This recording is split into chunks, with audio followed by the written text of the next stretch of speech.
ونعوذ بالله من شرور أنفسنا ومن سيئات أعمالنا من يهده الله فلا مضل له ومن يضلله فلا هادي له ونشهد أن لا إله إلا الله وحده لا شريك له ولا نظير له ولا وزير له ولا مثل له ولا مثال له ولا مثيل له ولا ضد له ولا ند له ونشهد أن سيدنا وسندنا وشفيعنا وحبيبنا محمد الذي أرسل إلى الناس كافة بشيرا ونذيرا وداعيا إلى الله بإذنه وسراجا منيرا وبعد فأعوذ بالله من الشيطان الرجيم بسم الله الرحمن الرحيم اليوم أكملت لكم دينكم وأتممت عليكم نعمتي ورضيت لكم الإسلام دينا وقال الله سبحانه وتعالى في موضع آخر يا أيها الذين آمنوا اتقوا الله وكونوا مع الصادقين وقال رسول الله صلى الله تعالى عليه وسلم يا أبا سفيان جئتكم بكرامة الدنيا والآخرة أو كما قال عليه الصلاة والسلام صدق الله العظيم وبلغنا رسوله النبي الأمي الأمين الكريم ونحن على ذلك لمن الشاهدين والشاكرين فالحمد لله رب العالمين اللهم صل على سيدنا محمد وعلى آل سيدنا محمد وبارك وسلم اللهم صل على سيدنا محمد وعلى آل سيدنا محمد وبارك وسلم يا رب صل وسلم دائما أبدا على حبيبك خير الخلق كلهم অনন্ত অসীম প্রেমময় তুমি বিচার দিনের স্বামী যত গুণগান হেচির মহান তোমারই অন্তর্যামী দুলকে ভুলকে সবারই ছাড়িয়া তোমারই চরণে পড়ি লুটাইয়া তোমারই সকাশে যাচিহে শকতি তোমারই করুণা কামি সরল সঠিক পূর্ণ পন্থা মোদের দাও বলি চালাও সে পথে যে পথে তোমার প্রিয়জন গেছে চলি সর্বাগ্রে সমস্ত প্রশংসা ও গুণকীর্তন আরাধনা উপাসনা স্তব স্তুতি সেই মহান মহিয়ান গরিয়ান রব্বে কায়নাত আমাদের খালিক তথা স্রষ্টা মালিক তথা কর্তা রব তথা প্রতিপালকের জন্য যিনি দয়া করে মেহেরবানি করে একটা সুন্দর নুরানি বা বরকত মাহফিলে একটাই মাত্র সাবজেক্ট অবজেক্ট পারপাস গোল অ্যাম্বিশন বা উদ্দেশ্য সেটা হলো আল্লাহ তার রাসূল সাল্লাল্লাহু তাআলা আলাইহি ওয়াসাল্লাম সম্পর্কে কিছু আলোচনা শোনা ও করা এইরকম একটা মহৎ উদ্দেশ্যকে সামনে রেখে আমাদের মতো তার কিছু বান্দাদেরকে এই নুরানি মাহফিলে একত্রিত হওয়ার তৌফিক ইনায়াত করেছেন তার শুকরিয়া জ্ঞাপনার্থে একবার সবাই সম্মিলিত স্বরে বলি আলহামদুলিল্লাহ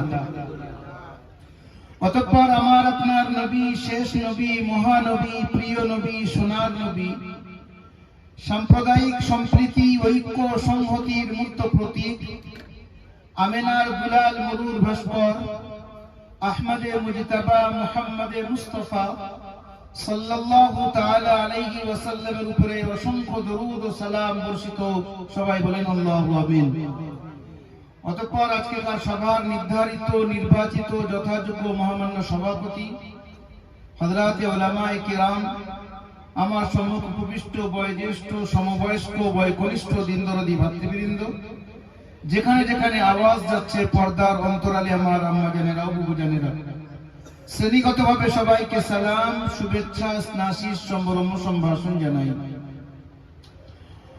এইরকম ধরনের যত প্রোগ্রাম হয় বা আজকে হচ্ছে, এর পিছনে মূল যেটা সেটা হলো দ্বীন। অর্থাৎ আমরা কিছু কথা শুনবো, যেটা আমাদের জানা নেই সেটা জানা হবে, কিন্তু আসল জানা না, জানাটা তখনই সাকসেসফুল হবে, তখনই সেটা কামিয়াব হবে যখন সেই জানাটাকে নিজের জীবনে অ্যাপ্লাই করতে পারবে, অর্থাৎ তার উপরে আমল করতে পারবে। এই জন্য আমি একটা কি দুটো বিষয় আপনাদের সামনে রাখবো। আমার আসার আগে দুটো বিষয় আমার কাছে বলা হয়েছে এই নিয়ে বলতে, তো যার কারণে হয়তো আমার বক্তব্যের মধ্যে কিছু বিক্ষিপ্ত ভাব আসবে, যে কোনো একটা সাবজেক্টের উপরে একইভাবে চলবে হবে না, কারণ প্রশ্ন আমার কাছে এসে রয়েছে অলরেডি, তাই নিয়ে একটা দুটো কথা বলতে হবে। তো আমি বিক্ষিপ্ত ভাবে দুটো তিনটে কথা আল্লাহ পাকের তৌফিকে আরজ করার আগে একটা হাদিস আপনাদেরকে শোনাই, তাহলে স্পষ্ট হবে কথাটা। হাদিস কাকে বলে অনেক লম্বা আলোচনা, বাস এতটুকু বলি যে হাদিসের চারটে অংশ আছে, আর হাদিসের দ্বারায় যেমন কোরআনের দ্বারায় যেমন আল্লাহর রাসূলের দ্বারায় আমরা পুরো বিশ্বের সামনে চ্যালেঞ্জ করতে পারি যে আমাদের কাছে এমন একটা ধর্ম আছে যার চুল রাখা থেকে নিয়ে পায়ের নখ পর্যন্ত, ব্যবসা থেকে নিয়ে দাম্পত্য জীবন পর্যন্ত, জন্ম থেকে নিয়ে মৃত্যু পর্যন্ত, এমনকি কবরে রাখা পর্যন্ত, each and everything we can show from that religion which brought Prophet Muhammad sallallahu alaihi wasallam. প্রত্যেকটা বিষয় আল্লাহর মেহবুবের দিয়ে তানার দ্বারাই আমরা প্রমাণ করতে পারি এবং সেটা আমাদের দ্বীনের অংশ। আপনি কোন জায়গায় যান, কোন ব্যক্তিকে জিজ্ঞাসা করেন যে আমি ব্যবসা কিভাবে করব, অন্য কোন ধর্মের কথা বলছি, কটাক্ষ করছি না, যে যার কাছে তার ধর্ম প্রিয়। ইসলাম কটাক্ষ করার অনুমতি দেয়নি, অন্য কারণ ধর্মকে গালি দাও। লা তাসুবুল্লাযীনা ইয়াদউনা মিন দুনিল্লাহ ফায়াসুবুল্লাহা আদওয়াম বিগাইরি ইলম। যারা আল্লাহ ছাড়া অন্য কাউকে উপাসনা করে, পূজা করে, অর্চনা করে, আল্লাহ ছাড়া অন্য কাউকে ওয়ার্শিপ মনে করে, তার সামনে মাথা নত করে, তাদেরকে গালি দিও না, আল্লাহ নিজে বলছেন, কারণ তাদেরকে গালি দিলে পরিবর্তে তারা তোমাদের আল্লাহকে গালি দেবে। পদ্ধতি কি হবে? উদউ ইলা সাবিলি রাব্বিকা বিল হিকমাতি ওয়াল মাউইযাতিল হাসানাহ ওয়াজাদিলহুম বিল্লাতী হিয়া আহসান।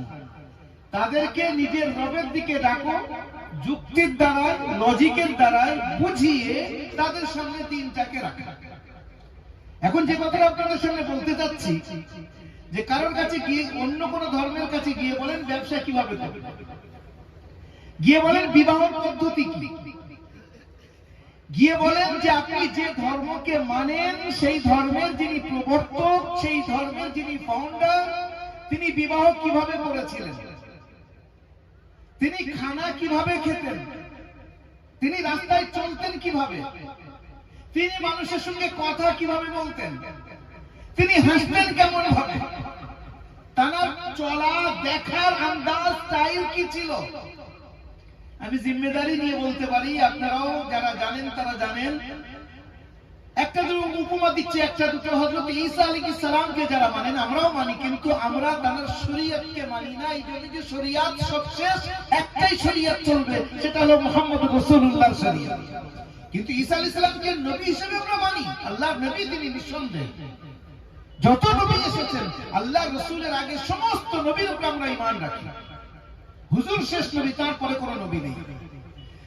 কিন্তু ঈসা আলাইহিস সালামের যারা তানাকে ফলো করে, যাদেরকে আমরা খ্রিস্টান বলি, তাদেরকে গিয়ে জিজ্ঞাসা করেন যে আমি বিয়ে করতে চাই, বিয়েটা কিভাবে করবো? হযরত ঈসা আলাইহিস সালাম যেমন ভাবে বিয়ে করেছিলেন সেইভাবে আমি বিয়ে করতে চাই। প্রথম প্রশ্নেই কাট হয়ে যাবে, বলবে যে না, উত্তর নেই আমার কাছে, ঈসা আলাইহিস সালাম তো বিয়েই করেননি। তাহলে সে ধর্মটাকে আমি আমার জীবনে, আমার লাইফে আমি অ্যাপ্লাই কিভাবে করব? আমি তো আমার দাম্পত্য জীবনকে সেইভাবে চালাতে চাই যেমন যাকে আমি মানি তিনি যেভাবে চলেছেন। মুসা আলাইহিস সালামের ব্যাপারে জিজ্ঞাসা করেন তিনি কিভাবে ব্যবসা করেছেন, উত্তর পাবেন না, কিছুই নেই। এক একটা বিষয় আপনি তুলে তুলে নিয়ে আসেন আর মুহাম্মদুর রাসূলুল্লাহকে জিজ্ঞাসা করেন, হুজুরের জীবনের ব্যাপারে জিজ্ঞাসা করেন। There is no problem but you can find a solution in Islam. আমার আপনার জীবনের মধ্যে প্রত্যেকটা বিষয় যেটা বৈধ, যেটা জরুরি আমার আপনার জীবনে, সেটা মুহাম্মদুর রাসূলুল্লাহর জীবনের মধ্যে আমরা পাবো। এটা হলো ইসলাম ইজ দা গ্রেটেস্ট রিলিজিয়ন। ইসলাম যে আল্লাহ পাকের দিত মনোনীত একমাত্র ধর্ম, তার সুন্দর প্রমাণ এটা। আমি বলছিলাম একটা হাদিস শোনাবো, কথা অন্যদিকে চলে যাবে। হাদিস কাকে বলে? হাদিসের অনেকগুলো অংশ আছে, তার মূল অংশ চারটা। তার মধ্যে না ঢুকে শুধু একটা হাদিস আপনাদেরকে শোনাতে চাচ্ছি। এই মুমিনের দুটো হাতে লাগবে, জিতলে গাজী, মরলে শহীদ। তার মতলব হলো আপনি যে কাজ করবেন শুধু একটা জিনিসকে যদি আমরা সামনে রাখি, তাহলে আপনি দুনিয়ার কাজ করবেন সেটাও দিন হয়ে যায়, আর দিনের কাজও তো দিন হয়ে যায়। কোরআন কি বলছে? রিজালুল লা তুলহিহিম তিজারাতুন ওয়ালা বাইউন আন যিকরিল্লাহ। আল্লাহর কিছু বান্দা এমন আছেন বাজারে বসে ব্যবসা করছেন, তারা বাজারে যাচ্ছেন। বাজার হাদিসের কথা অনুযায়ী আবগাযুল বিলাদি ইলাল্লাহি আসওয়াকুহা, আল্লাহর কাছে সবচেয়ে অপ্রিয় জায়গা হলো সেটা হলো বাজার। আল্লাহর পছন্দ জায়গা না বাজার, আল্লাহর প্রিয় জায়গা হলো মসজিদ। কিন্তু আমি আপনি বাজারে যাচ্ছি, ওখানে বসেও কামাতে পারবো কি? নেকি কামাতে পারবো, দুনিয়াতে কামাচ্ছি। কোরআন বলছে আল্লাহর কিছু বান্দা এমন আছে তারা দোকানে বসে ব্যবসা করছে, ফ্যাক্টরিতে ব্যবসা করছে, নিজের জায়গায় তারা ব্যবসা করছে, কিন্তু সেখানেও তারা আল্লাহ পাককে স্মরণ রেখেছে, তাদের অন্তর আল্লাহর সঙ্গে জুড়ে আছে। সেই জিনিসটা কি? সেই জিনিসটা বোঝার আগে আমি একটা উপমা দিই, সেই হাদিসটা বলার আগে। ইমামে বুখারী রাহমাতুল্লাহ আলাইহি, আমরা সবাই নাম শুনেছি, যারা শুনিনি তারা শুনেনি। বুখারী নামে বিখ্যাত, কিন্তু ওনার নাম হলো মুহাম্মদ। আব্বার নাম ইসমাঈল, দাদার নাম ইব্রাহিম, তার আব্বার নাম মুগীরা, তার আব্বার নাম বারদিজবা। তো ইমামে বুখারী রাহমাতুল্লাহ আলাইহি ইনি, এনার দাদা উস্তাদ, ইনি যার কাছে পড়েছেন তার উস্তাদ, তার নাম হলো আব্দুল্লাহ ইবনে মুবারক। আবার কোন কোন জায়গায় ডাইরেক্ট ওনার কাছে পড়েছেন। আব্দুল্লাহ ইবনে মুবারক বহুত বড় ধনী ছিলেন, আরবপতি সেই যুগে, খুব বড় ব্যবসায়ী। আর তার সঙ্গে ওই রকম বড় আলিম, হাজার হাজার তার ছাত্র, দু হাতে দান করতেন, ওই রকম পড়াতেন, ওই রকম আল্লাহর রাস্তায় জিহাদ করতেন, সব ভালো কাজ তিনি করতেন। এনার ইন্তেকাল হয়ে গেছে। ইন্তেকালের পরে একজন স্বপ্ন দেখছে, কোন ছাত্র স্বপ্ন দেখে বলছে আল্লাহ পাক আপনার সঙ্গে কেমন ব্যবহার করেছেন।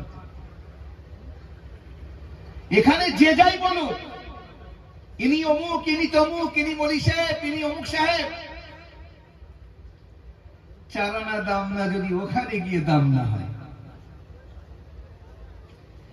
আর এখানে কেউ মূল্যায়ন করছে না, বসার চেয়ার দিচ্ছে না, এক জায়গায় ধারে বসে আছে, আর ওখানে যদি আল্লাহ বলে আয় বান্দা এখানে বস, আল্লাহর কসম সেই কামিয়াব।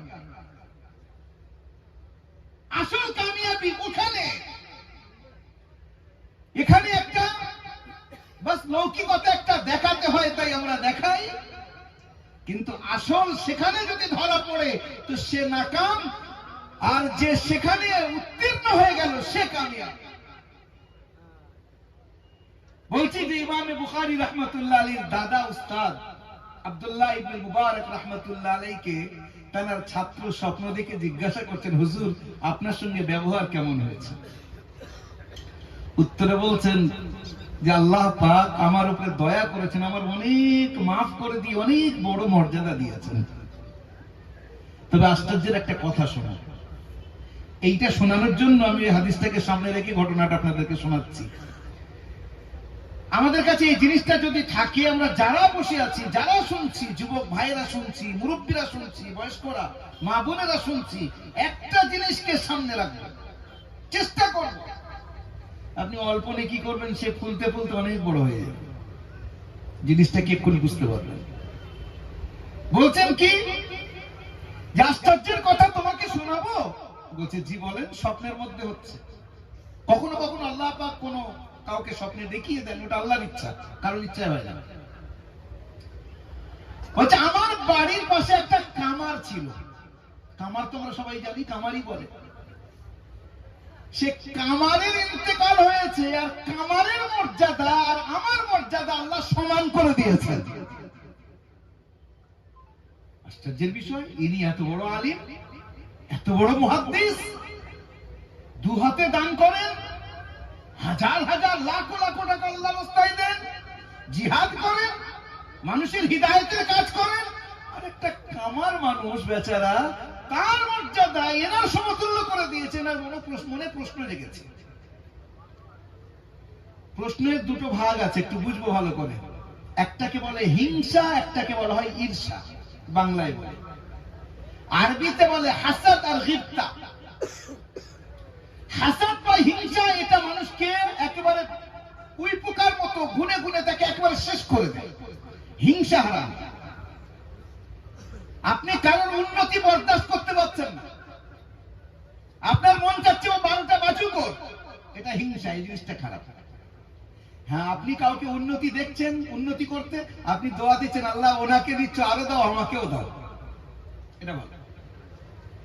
কিন্তু আমরা সাধারণত হিংসার শিকার হই। কারোর উন্নতি কি করে করছে, 12টা বাজুক, ওর তো 12টা বাজবে না, কিন্তু আপনার ক্ষতি হচ্ছে। ইমামে আব্দুল্লাহ ইবনে মুবারকের অন্তরের মধ্যে এই কথাটা এসেছে যে আল্লাহ তোমার বান্দা, তুমি যা ইচ্ছা করতে পারো, তুমি মর্যাদা দিতে পারো, মালিক তুমি। কিন্তু প্রশ্নটা এটা আসছে যে আল্লাহ, একটা কামার ভাই আমার, ওনার আমলটা কি ছিল আমি একটু জানতে চাই। আমাকে তো তুমি অনেক তৌফিক দিয়েছো, আমি তোমার তৌফিকে ভালো কাজ করেছি। তার উত্তরে আল্লাহ সুবহানাহু ওয়া তাআলা অন্তরের খবর জানেন না। ইন্নাল্লাহা আলিমুম বিযাতিস সুদূর। আল্লাহ অন্তরের খবর জানেন। আল্লাহ বলছেন, আব্দুল্লাহ তোমার প্রশ্ন তো আমি জানি, উত্তর আমি দেব না, কামারকে জিজ্ঞাসা করো। প্রশ্ন তোমার মনের মধ্যে যেটা এসছে, এর উত্তর আমি দেব না, আমার ওই বান্দাকে জিজ্ঞাসা করো। আব্দুল্লাহ ইবনে মুবারক বলছে, আল্লাহ আমাকে ক্ষমা করে দাও, বাস মনে একটা প্রশ্ন এসেছে, তাই তোমাকে জিজ্ঞাসা করো, কোনো ব্যাপার না। সেই কামার বান্দা বলছে যে আব্দুল্লাহ, আপনার বাড়ির পাশে আমার বাড়ি ছিল, আপনি জানেন। প্রত্যেকদিন সকালবেলা আপনি ফজরের নামাজের পরে ছাত্রদেরকে নিয়ে আপনি হাদিস পড়াতেন। আবার সপ্তাহে একদিন নির্ধারিত ছিল, আপনি গরিব মানুষ, এতিম অসহায়দেরকে এক দিক থেকে দান করে যেতেন। আর আমি আপনার পিছনে ফজরের নামাজের পরে চোখে অশ্রু নিয়ে আপনার দিকে দেখতাম, আর মালিককে বলতাম, মালিক আমাকে গরিব বানিয়েছো তুমি, আমার কাছে পয়সা দাওনি যে আমি আব্দুল্লাহর মতো খরচ করব, যদি দিতে তো আমি করতাম। মালিক, আমার মা বাপ আমাকে পড়াতে সক্ষম হন নাই, কারণ আমি গরিব, তারাও গরিব ছিলেন। আজকে আমি যদি বড় আলিম হতাম, তাহলে আমি ওনার মতো পড়াতাম। আমি প্রত্যেক দিন আপনার পিছনে নামাজ পড়ে চোখে পানি নিয়ে নিজের দোকানের দিকে যেতাম, বলতাম, আল্লাহ আমার ছোট ছোট বাচ্চা, তাদের দায়িত্ব আমার উপরে দিয়েছো, আমার মা বাপের দায়িত্ব আমার উপরে বর্তাচ্ছে, আমি তাদের খিদমতের জন্য একটা ছোট মতো ব্যবসা করি, সেই জায়গায় যাচ্ছি, কিন্তু মন চায় আমি আব্দুল্লাহর মতো হতে যদি পারতাম, আমি আব্দুল্লাহর মতো যদি দুহাত দিয়ে খরচ করতে পারতাম, আমাকে যদি পয়সা দিতে, আমাকে জ্ঞান দিতে, আমাকে নলেজ দিতে, আমাকে ইলম দিতে। কাঁদতে কাঁদতে যেতাম প্রায় প্রায়। ইন্তেকালের পরে আমার মালিক আমাকে বলছে, হ্যাঁ বান্দা, তোর অন্তরের খবর তো আমি জানি। তুই চেয়েছিলিস যে আমি তোকে মাল দেব, কিন্তু আমি দিইনি, সেটা আমার হিকমত। তুই বড় আলিম হতে পারিসনি, কিন্তু তোর নিয়ত তো ছিল তোর কাছে। সেই যে নিয়তটা তুই রেখেছিলিস মনে, যে কারণে তুই করতে চাচ্ছিলিস, আব্দুল্লাহর মতো হতে চাচ্ছিলিস, যা আব্দুল্লাহকে যে মর্যাদা দিয়েছি সেই মর্যাদা তোকেও দিলাম। এর নাম হলো নিয়ত, এর নাম হলো ইন্টেনশন। নবী করিম সাল্লাল্লাহু তাআলা আলাইহি ওয়াসাল্লামের হাদিস, হযরত ওমর ফারুক রাদিয়াল্লাহু তাআলা আনহু, বুখারী শরীফের শুরুতে হাদিসটা এসেছে, ইন্নামাল আ'মালু বিন্নিয়াত। আমি আপনি যে কাজ করি, যদি পিছনে ইন্টেনশনটা ক্লিয়ার থাকে, নিয়তটা পরিষ্কার থাকে যে আল্লাহ আমি তোমার সন্তুষ্টির জন্য কাজটা করছি। আরেকটা ঘটনা মনে পড়ে যাচ্ছে, একটু শেয়ার করলে আপনাদের ভালো লাগবে। শুধু ভালো লাগা উদ্দেশ্য না, দোয়া করি যে আল্লাহ আমাকে আমাদের সবাইকে নিয়ত খালিস করে চলার তৌফিক দিন। আপনি একবার সুবহানাল্লাহ বলবেন, আল্লাহর জন্য বলবেন, আলহামদুলিল্লাহ বলবেন, আল্লাহর জন্য বলবেন। 10টা টাকা কোন এতিমের হাতে দিচ্ছেন, আল্লাহর জন্য দিচ্ছেন। মনে এই নিয়তটাকে হাজির করে নিয়ে যখন কাজ করবেন, আপনি এখানে বুঝতে পারবেন না, এখানে একটা লাভ এটা হবে, আপনি মানসিক শান্তি পাবেন, আর আসল মজা তো আখিরাতে গিয়ে বুঝবেন। হযরত ওমর ফারুক রাদিয়াল্লাহু তাআলা আনহুর যুগ। ওমর ফারুককে আমরা চিনি না। বলেন কে বলছে? আপনি বলছেন আমরা চিনি না, মানে সত্যিকারের চিনি না। আমরা শুনেছি ওমর ফারুক, আমরা শুনেছি ওমর ফারুক বলে একজন এসেছিলেন। যারা চিনেছে তারা নিজের তরফ থেকে আর যা যা সম্ভব সবার সামনে তুলে ধরেছে ওমর ফারুককে। আমি একটা উদ্ধৃতি দিচ্ছি আপনাদেরকে। ভারত স্বাধীন হওয়ার পূর্বে একটা পত্রিকা বার হতো, হরিজন পত্রিকা। 27 জুন 1947, জুন মাস, আগস্টে গিয়ে ভারত স্বাধীন হচ্ছে। 1947-এর 27 জুন এই পত্রিকাটা বার হচ্ছে। তার ইংলিশ ভার্সনে মহাত্মা গান্ধীর তার একটা আর্টিকেল এসেছে, তিনি একটা প্রবন্ধ লিখেছিলেন। পুরো আর্টিকেল আমি এখানে বলবো না, আচ্ছা আমার জানা আছে আলহামদুলিল্লাহ। আমি তার একটা অংশ শুধু বলছি, পুরো আর্টিকেল বললে আবার ঝামেলা হবে। তার একটা অংশ শুধু বলছি। তিনি বলছেন, those people who are going to rule India, they have to follow Abu Bakr and Umar. Bharat স্বাধীন হওয়ার পরে যারা ভারতবর্ষকে নেতৃত্ব দেবে, পলিটিক্যালি যারা আগিয়ে যাবে, যারা ভারতের মন্ত্রী হবে, প্রধানমন্ত্রী থেকে শুরু করে যারাই হবে, আমার উপদেশ তাদের জন্য, তারা যেন আবু বকর এবং ওমরকে খুব ভালো করে পড়ে তাদের অনুকরণ করে। কেন? তার কারণ বলেছেন, অনেক লম্বা। আবার অন্য কিছু কথা বলেছেন যেগুলো বললাম আমি বলতে পারবো না এখানে। তার মধ্যে তিনি এটা বলেছেন যে আবু বকর এবং ওমর যেভাবে নেতৃত্ব দিয়েছেন, ইতিহাসের পাতায় স্বর্ণাক্ষরে যেভাবে তাদের নাম উল্লেখ আছে, এইরকম আমরা ইতিহাসের মধ্যে অন্য কোন ক্যালিফ বা খলিফা বা রাষ্ট্রনায়ককে পাই না। তার একটা উপমা দিচ্ছি। হযরত ওমর ফারুক রাদিয়াল্লাহু তাআলা আনহু নিজের ভৃত্যকে, নিজের দাসকে, গোলামকে বলছেন যে আমার একটু মাছ খেতে ইচ্ছা হচ্ছে। গোলাম বলে, এই মানুষটার কাছে আমি জীবন কাটিয়ে দিলাম, আজ পর্যন্ত কোন সময় খাওয়ার কথা বলেনি। যা পেয়েছে খেয়েছে, না পান খাননি। শুকনো রুটি আলহামদুলিল্লাহ, কিছু একটু কেউ হাদিয়া করলো, মনে হলো খেলেন না, খাবেন না। আর এই মানুষটা আজকে বলছে আমার মাছ খাওয়ার ইচ্ছা হচ্ছে। গোলাম বলছে, হুজুর মদিনায় তো মাছ পাওয়া যাবে না, ওই সমুদ্রের সৈকতে পাওয়া যাবে, আপনি অনুমতি দেন আমি একটু গিয়ে মাছটা আনি, ঘন্টাখানিক সময় যাবে। হযরত ওমর মাথাটা নিচু করে বলছে, না যেতে হবে না, ছেড়ে দিন। কিন্তু গোলাম নিয়ত করেছে, যে মানুষ জীবনে খাওয়ার কথা বলেনি আজকে বলেছে, উনি মানা করে করুক, আমি আনবো, আমি আনবো। একটু এগিয়ে গিয়ে বসেন, একটু এগিয়ে গিয়ে বসেন। দরুদ শরীফ পড়তে এগিয়ে চলে আসেন, অল্পক্ষণ কথা বলে দরুদ শরীফ পড়তে এগিয়ে আসেন। যারা পরে আসছে তাদের জন্য একটু জায়গা করে দেন।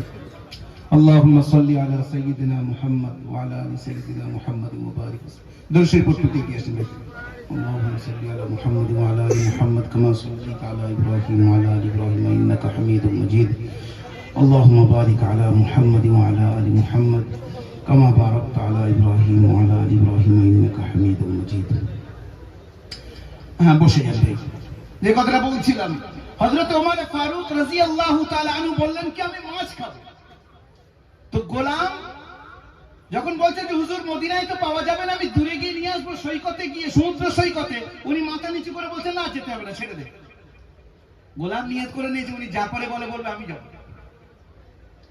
কিন্তু এখন তার সামনে বলতে পারছে না যে হুজুর আমি যাব গোলাম ঠিক করে নিয়েছে উনি নামাজ পড়তে ঢুকবেন আমি এদিক থেকে পালাবো নামাজটা পিছনে পড়বো পড়ে ঘোড়াটা নিয়ে দৌড় দেবো কারণ ওনার নামাজ পড়ে বার হতে হতে অনেক সময় যাবে তখন শুধু মসজিদ নামাজের জন্য ছিল না মসজিদে নামাজও হতো মসজিদ মার্কাজ ছিল মসজিদ খলিফার বসার জায়গা ছিল সেখানে বিচারও হতো মসজিদ মাদ্রাসা ছিল সেখানে তালিমও হতো মসজিদের মধ্যে সব ব্যবস্থা যার কারণে খলিফা ভিতরে ঢুকবেন মানে বার হতে এখন সময় যাবে গোলাম জানে আমি পিছনে নামাজ পড়ে দেবো দৌড় নামাজ পড়ে নিয়েছে পিছন থেকে ঘোড়া নিয়ে দৌড় বেশ খানিকক্ষণ গিয়ে মাছ কিনে নিয়ে ঘোড়াটাকে নিয়ে এক জায়গায় বেঁধে মাছটাকে এক জায়গায় রেখে ঘোড়াটাকে ভালো করে গোসল করিয়ে গা ধুবিয়ে দিচ্ছে কেন বলে হযরত ওমর ফট করে যদি বার হয়ে দেখেন যে ঘোড়ার গায়ে ধুলো তার মানে গিয়েছে আমাকে বকাবকি করবেন মাছটাকে রান্না করে সামনে রেখে দেবো তারপরে যা করে বলেন বলবেন কিন্তু হযরত ওমর তো হযরত ওমর নামাজ পড়ে যা যা কাজ ছিল সেরে বাইরে ঢুকে পর নজর গিয়েছে ঘোড়ার দিকে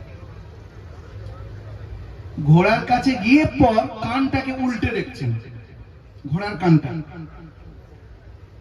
গোলামকে ডেকেছেন এখানে ঘোড়া কোথায় নিয়ে গিয়েছিলিস হায় আল্লাহ ধরা পড়ে গেছে যে আমি মনে করছিলাম যে আগে ভাগে ধরা পড়বো না পরে যা করে বলবো তো ধরাই পড়ে গেলাম কোথায় নিয়ে গেছিলিস ঘোড়া হুজুর ক্ষমা করবেন আপনি জীবনে কিছু খেতে বলেননি আজ পর্যন্ত কখনো বলেননি একবার জীবনে বলেছেন একটু মাছ খাবো আমার আর মন সয়নি আমি নিজে চলে গেছি ঘোড়াটা নিয়ে তুই ঘোড়াটাকে গা ধুইয়েছিস এই দেখ কানের এপারে এখনো ধুলো আছে এলেন হযরত ওমর এইবারে শোনেন কি বলছেন মাছ এনেছিস জি হুজুর মাছ এনেছি কোথায় জি এই চুপড়িতে ঝুড়িতে রাখা আছে ওই কোল দেখি মাছ দেখলেন দেখার পরে বলছেন মসজিদের আশপাশে যত গরিব আছে ওদের মধ্যে ভাগ করে দে হুজুর আপনার জন্য একটা মাছ আমি রান্না করে আপনাকে একটু পেশ করি আপনি একবার জীবনে বলেছেন আমার মনটা কেমন হচ্ছে যা যা নিয়ে যা আমি মাছ খাবো না কেন বলে ওমর দেখেন কাকে বলে কিয়ামতের দিনে আল্লাহর সামনে যদি এই ঘোড়া দাঁড়ায়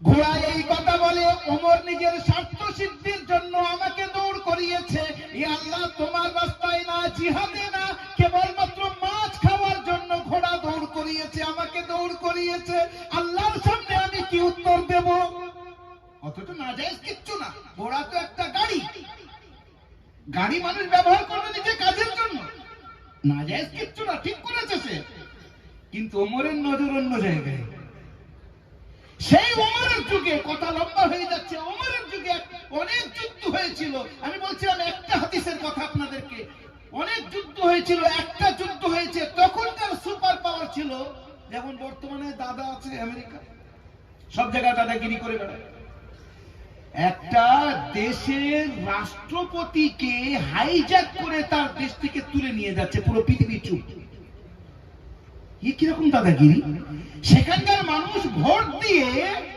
তাকে রাষ্ট্রপতি বানিয়েছে আর আপনি রাত্রিবেলা গিয়ে তার রাষ্ট্রপতি ভবন থেকে তাকে তুলে নিয়ে যাচ্ছেন কারোর কিছু বলার অধিকার নেই অনুমতি নেই সব চুপ যারা খবর রাখেন তারা জানেন এখনো পর্যন্ত মাদুরো যিনি রাষ্ট্রপতি তাকে রাত্রিবেলা তার স্ত্রীকে তুলে নিয়ে চলে গেছে আর এরা আবার দোহাই দেয় গণতন্ত্রের এরা বলে বিশ্বের মধ্যে আমরা গণতন্ত্র চালাচ্ছি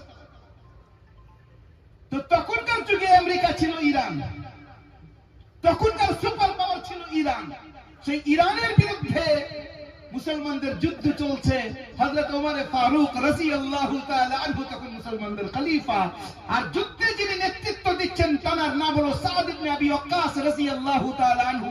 ইনি হলেন হুজুরের সম্পর্কে মামা হন। 10 জন সাহাবীকে আল্লাহ রাসূল বলেছেন জান্নাতি, একই জায়গায় বলেছেন। আরবিতে বলা হয় আশারায়ে মুবাশশারা।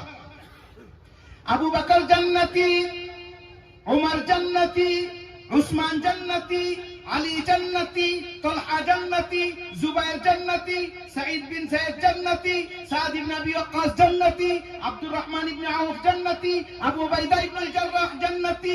এই 10 জন সাহাবীকে একই মজলিসে আল্লাহ রাসূল বলেছেন জান্নাতি। তাদের মধ্যে সাদ ইবনে আবি ওয়াক্কাস হলেন একজন।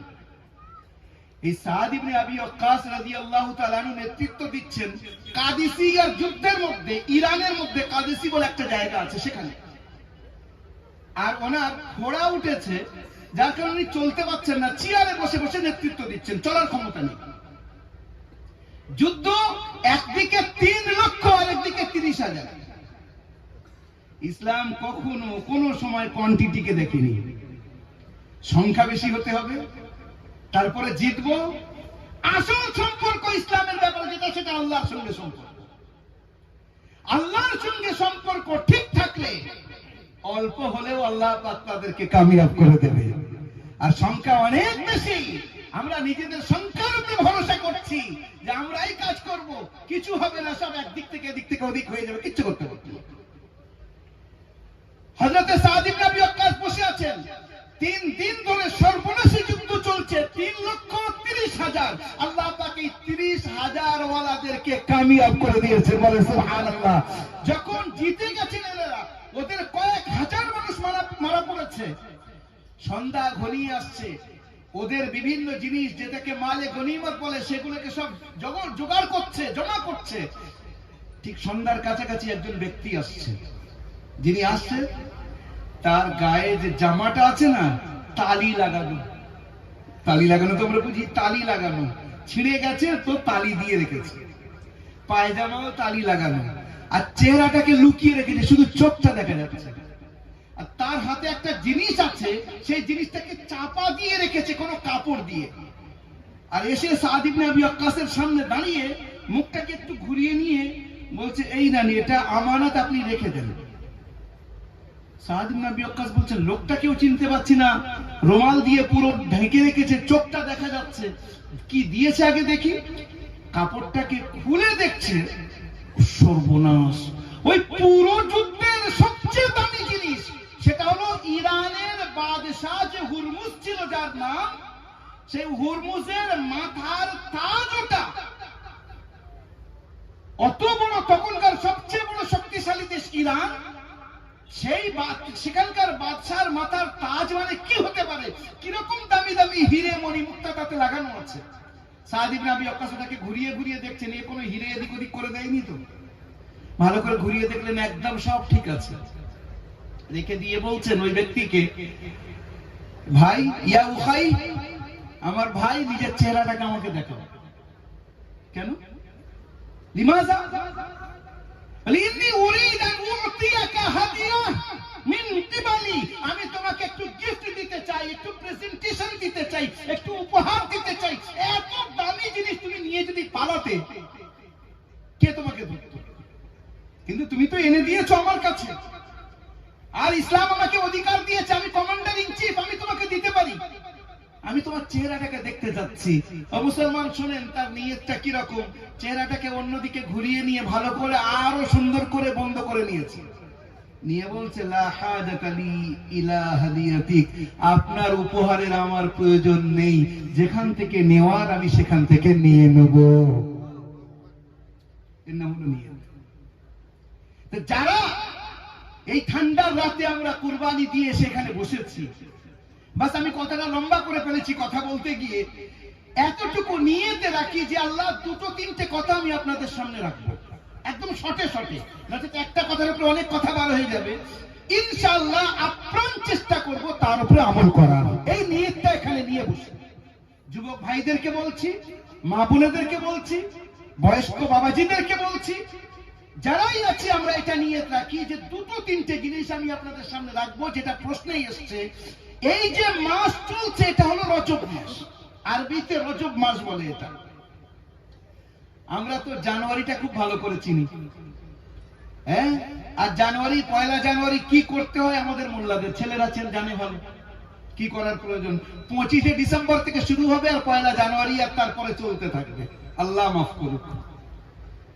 কিন্তু ইসলামী মাসের প্রথম মাস, ইসলামী মাসের এক একটা মাসের মধ্যে আল্লাহ পাক কি বরকত রেখেছেন, কোন মাসের কি বৈশিষ্ট্য, তার নাম কি আমরা জানি না।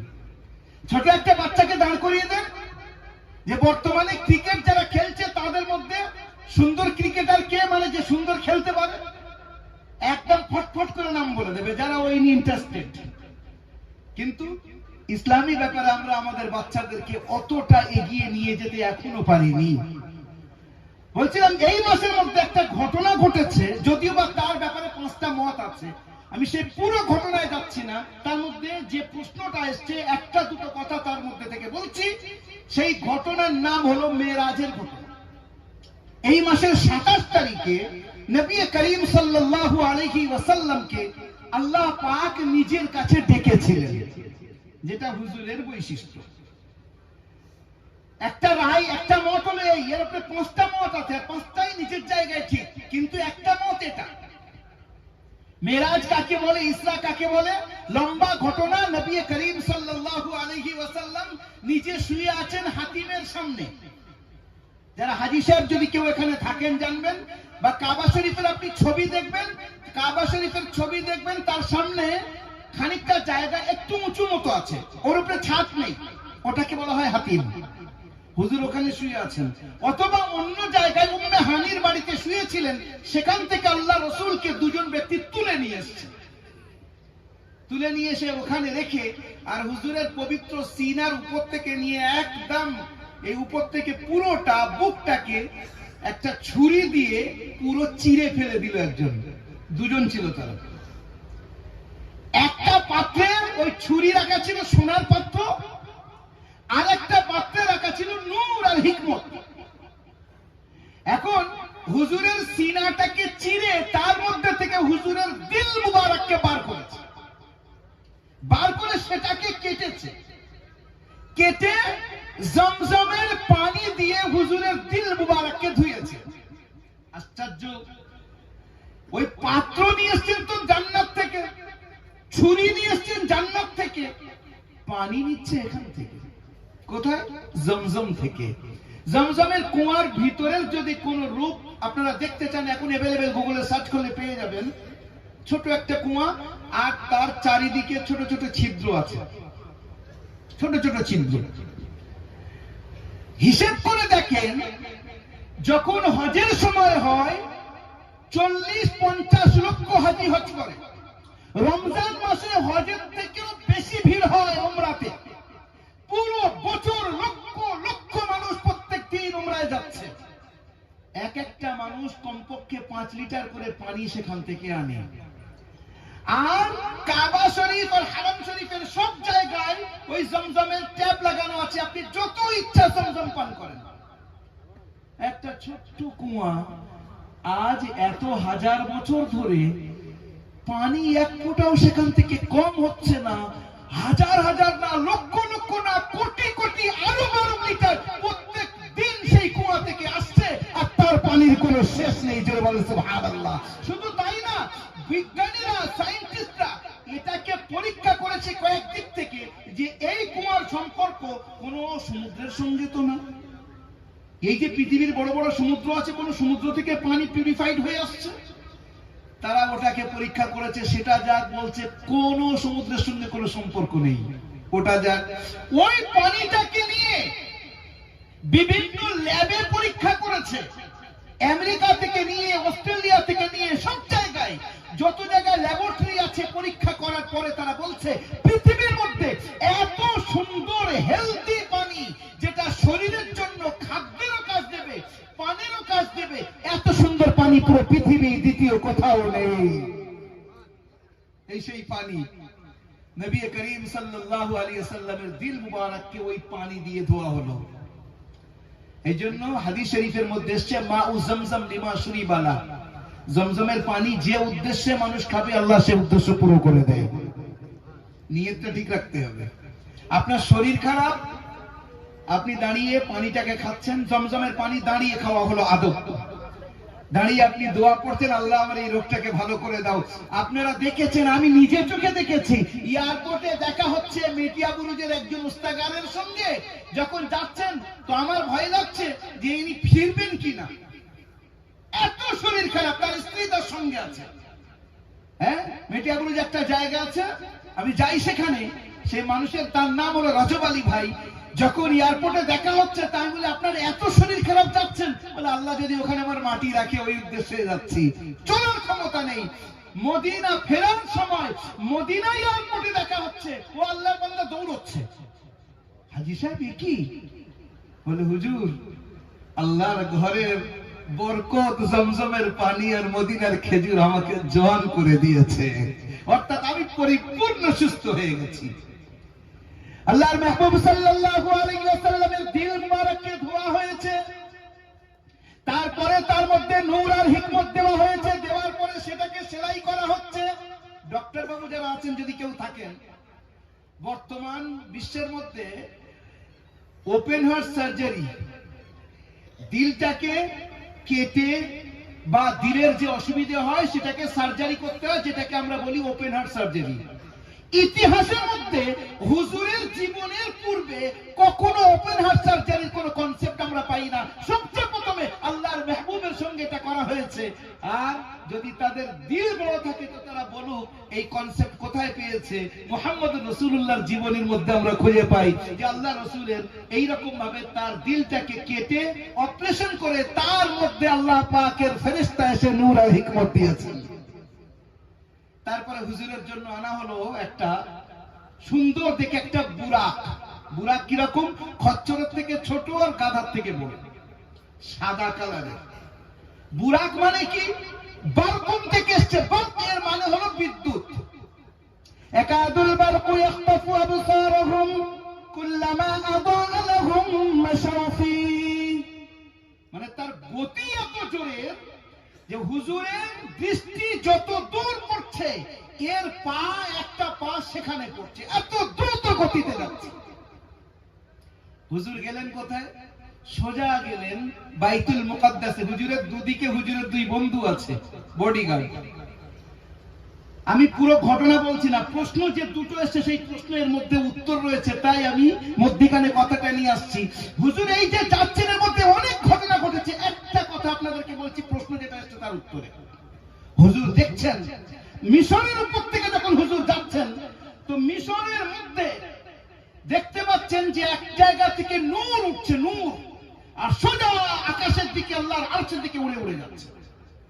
মিশরের কোন একটা জায়গায় হুজুর হযরতে জিবরাইলকে জিজ্ঞাসা করছেন, ভাই জিবরাইল এটা কি?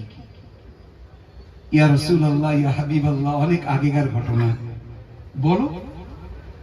মুসা আলাইহিস সালামের যুগে ফিরাউনের একটা বাদী, একটা দাসী, সে হযরতে মুসার উপরে ঈমান এনেছিল। ফিরাউন জানতে পেরেছে।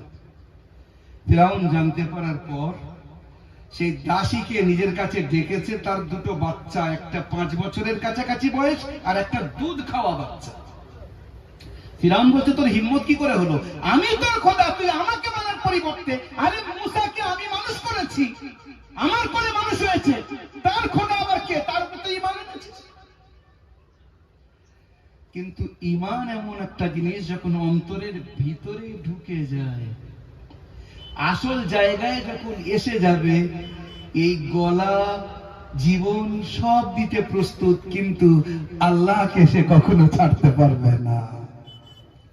হযরতে বেলাল রাদিয়াল্লাহু তাআলা আনহু, নিচে উত্তপ্ত বালি, তাকে ফেলে রাখা হয়েছে, বুকের উপরে লম্বা পাথর, উঁচু পাথর চাই রাখা আছে, তাকে টেনে টেনে নিয়ে যাওয়া হচ্ছে আরবের ওই গরমের মধ্যে। আর ওনাকে বলা হচ্ছে, দা মুহাম্মাদান ওয়া রাব্বা, মুহাম্মদ সাল্লাল্লাহু আলাইহি ওয়াসাল্লাম তার রবকে আগে ছেড়ে দে, নচেত তোকে হত্যা করব, মেরে ফেলবো, কষ্ট দিয়ে দিয়ে মারবো। কি কষ্ট একটু কল্পনা করেন। মানে নিচে একেবারে উত্তপ্ত বালি, পা রাখা যাচ্ছে না, তার উপরে এই মোটা পাথর চাই, আর উপর থেকে প্রখর রোদ, আর তাকে টানা হচ্ছে, হিচড়ানো হচ্ছে। উনি বলছেন আহাদ আহাদ আহাদ, আল্লাহ আল্লাহ আল্লাহ। উনি তো বলতে পারতেন যে ঠিক আছে তোমার কথা মেনে নিচ্ছি, উপর থেকে বলতে পারতেন, এরকম গুঞ্জাইশ আছে, কিন্তু উনি বলছেন না, জীবন যায় যাবে, আল্লাহকে ছাড়তে পারবো না। ওই বাদী যখন ফিরাউন ডেকেছে যে তোর সামনে দুটো অপশন, ঘটনা শোনাচ্ছে কে, মা বোনেরা শুনি, যেহেতু প্রশ্নের উত্তর এটা, আমরা মানে জিনিসটা বোঝার চেষ্টা করি যে এখানে হযরতে জিবরাইল এই ঘটনা মুহাম্মদ রাসূলুল্লাহকে শোনাচ্ছেন।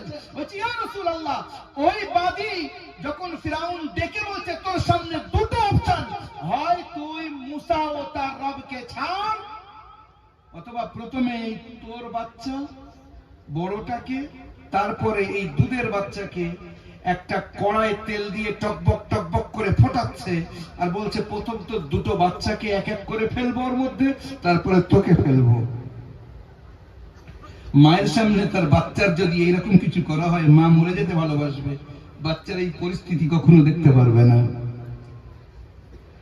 সেই দাসী, সেই বাঁদী বলছে ফিরাউন, আমি যদি ভুল করে থাকি আমাকে কষ্ট দাও, আমার বাচ্চাদের কেন দেবে? বলছে না, একদম পরিষ্কার, তুই আমাকে খোদা বলে মান, মুসার খোদাকে ছেড়ে দে, কোনো অসুবিধা নেই, যেমন আছিস মজায় থাকবি। মাদি বলছে সম্ভব না, আমি আমার আল্লাহকে চিনেছি, আমি আমার আল্লাহকে চিনেছি, আল্লাহকে ছাড়তে পারবো না। তোমার হাতে যদি আমার মৃত্যু থাকে হবে, কিন্তু আমি আল্লাহকে ছাড়তে পারবো না। ফিরাউন বলে এত বড় কথা আমার সামনে, আমার দাসী, আমার সেবিকা, আমার বাদী হয়ে আমার বিরুদ্ধে আমার সামনে কথা নিয়ে, এবার 5 বছরের বাচ্চাটাকে টেনে নিয়ে সে চিৎকার করছে আম্মি আম্মি। মা তো বড় অসহায়, কি করবে সে? টেনে এনে টকবক করে তেল ফুটছে, তার মধ্যে ওই বাচ্চাটাকে ফেলে দেওয়া হয়েছে। বাচ্চার জান সঙ্গে সঙ্গে মায়ের সামনে এসে দাঁড়িয়ে গেছে। আম্মা চিন্তা করবেন না, আমার কোনো কষ্ট হয়নি, আমি অপেক্ষায় আছি আপনাদের দুজনের, আমার ভাই আসবে আর আপনি আসবেন, 3 জনে আল্লাহর দরবারে একসঙ্গে যাবো। বলেন সুবহানাল্লাহ। মা তো এবারে দেখে নিয়েছে খেলা, মা তো দেখছে।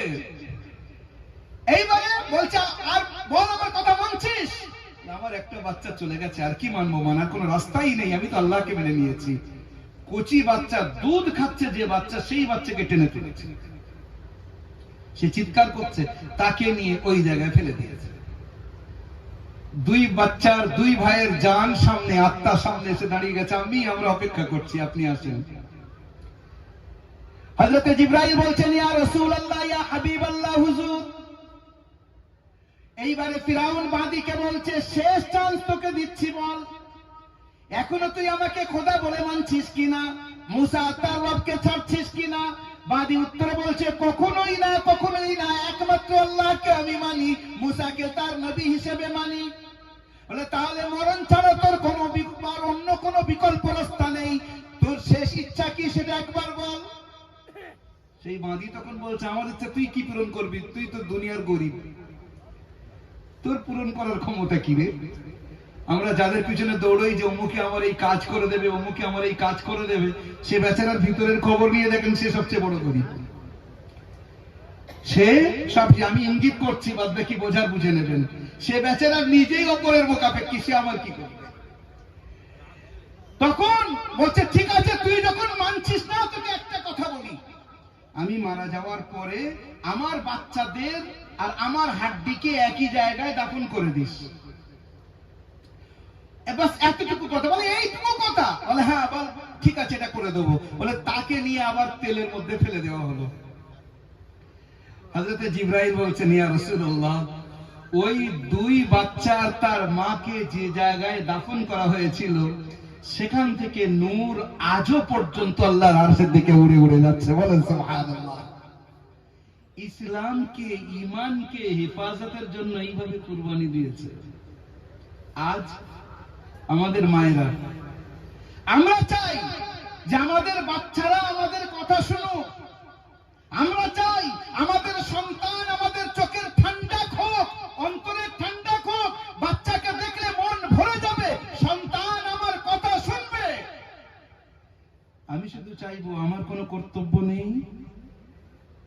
আমার বাচ্চার কি হক আদায় করছি? বাচ্চাকে মানুষ করার পিছনে আমার নিজের অবদান কি আছে? মাফ করবেন, একটু খুলে কথা বলতে দেন। আজ সব জায়গায় একই পরিস্থিতি। এই যে যেটাকে আমরা বলি মোবাইল, এখানে আছেন যারা বয়স্করা, অনেকের মানে তারা 6, 7, 8, 9, 10 ভাই বোন হতেন, 5, 6 ভাই বোন হতেন। এখন তো আমরা সুখী হয়ে গেছি, 1, 2 আচ্ছা সেটা যাক, গ্রাম্য এরিয়ার কথা বলছি, সব জায়গায় একই হবে, আমাদের ওখানে যা এখানেও তাই। সেটা হোক, তার সঙ্গে তখন মায়েরা দুবেলা রান্না করতেন, অর্থাৎ দুবেলা গরম তরকারি, গরম ভাত বাচ্চাদেরকে খাওয়াবেন। ও আপনার যেটাকে বলা হয় বাসি ভাত বাচ্চাদেরকে দেবেন। আর মেহমান আসলে তো অসম্ভব, মেহমান আসবে আর বাসি ভাত খাওয়াবে, দুপুরে রান্না রাত্রে খাওয়াবে, অসম্ভব কথা। আপনারা খুব সম্ভব আমার সঙ্গে দেবেন এই বিষয়ে। তৃতীয়, তখন গুঁড়ো ঝাল, গুঁড়ো হলুদ এই ধরনের কোন জিনিস হতো না। ওই মায়েরা আপনার শিলনোড়া যেটাকে বলে সেটা দিয়ে বেটে প্রত্যেক দিন রান্না। তার সঙ্গে আবার পিঠে পাঠার সময় ঢেকি, আপনাদের এখানে ঢেকি বলে কি জানি না, ও সারাদিন সকালবেলা থেকে লেগে যাবে, আপনার চাল ভাঙবে। 8টা 10টা বাচ্চা আমাদের মা বাপেরা মানুষ করেছেন। এখন আমাদের বোনেদের সামনে একটা বাচ্চা মানুষ করতে গিয়ে খানা খাওয়াচ্ছে, তো সামনে বাচ্চার সামনে মোবাইল খুলে দিয়েছে, কার্টুন দেখছে। ওই বোনকে মাকে জিজ্ঞাসা করেন যে ছোট বাচ্চাকে কার্টুন দেখাচ্ছে কেন?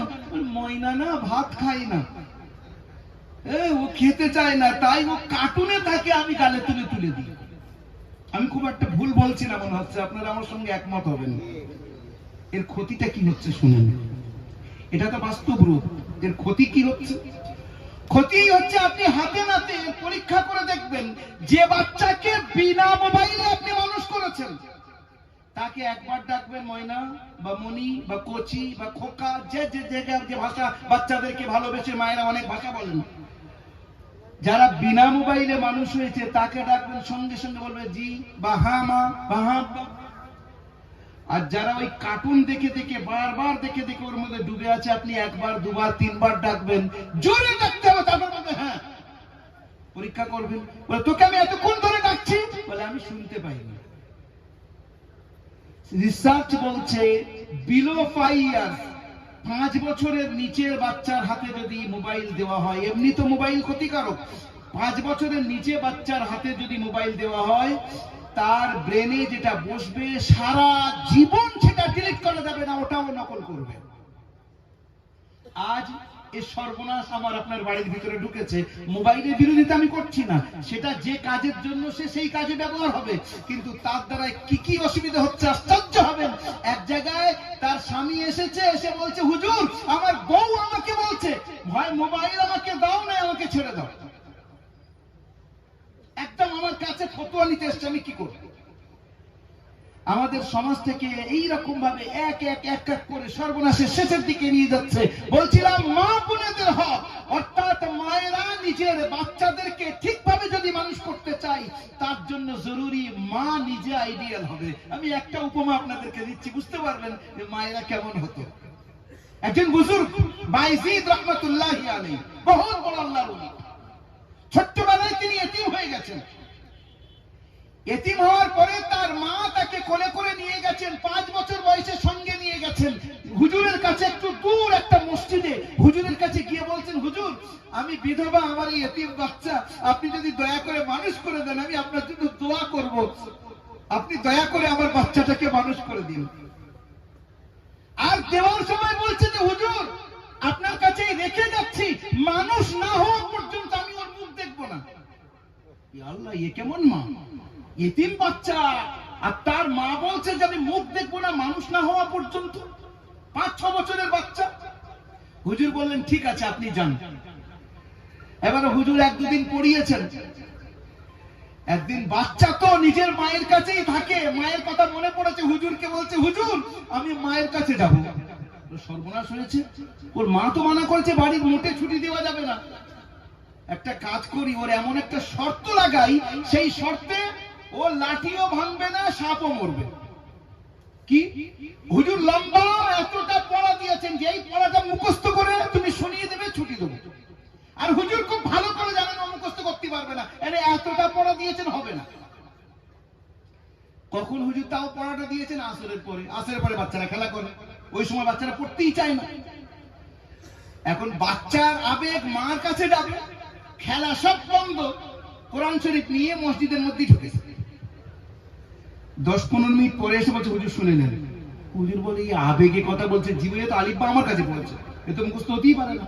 ওই শোনা, ও আল্লাহ বসে শোনাচ্ছে তো একেবারে নির্ভুল পুরো সবক কপিস্তান শুনিয়ে দিয়েছে। হুজুর বলে বেটা তুমি কি আগে থেকে তোমার মুখস্থ ছিল বাবু? বলছে জি না। তাহলে কি করে হয় এতটা সবক মুখস্থ? বলে আমি একটা টোটকা করেছি। টোটকা? সে আবার কি?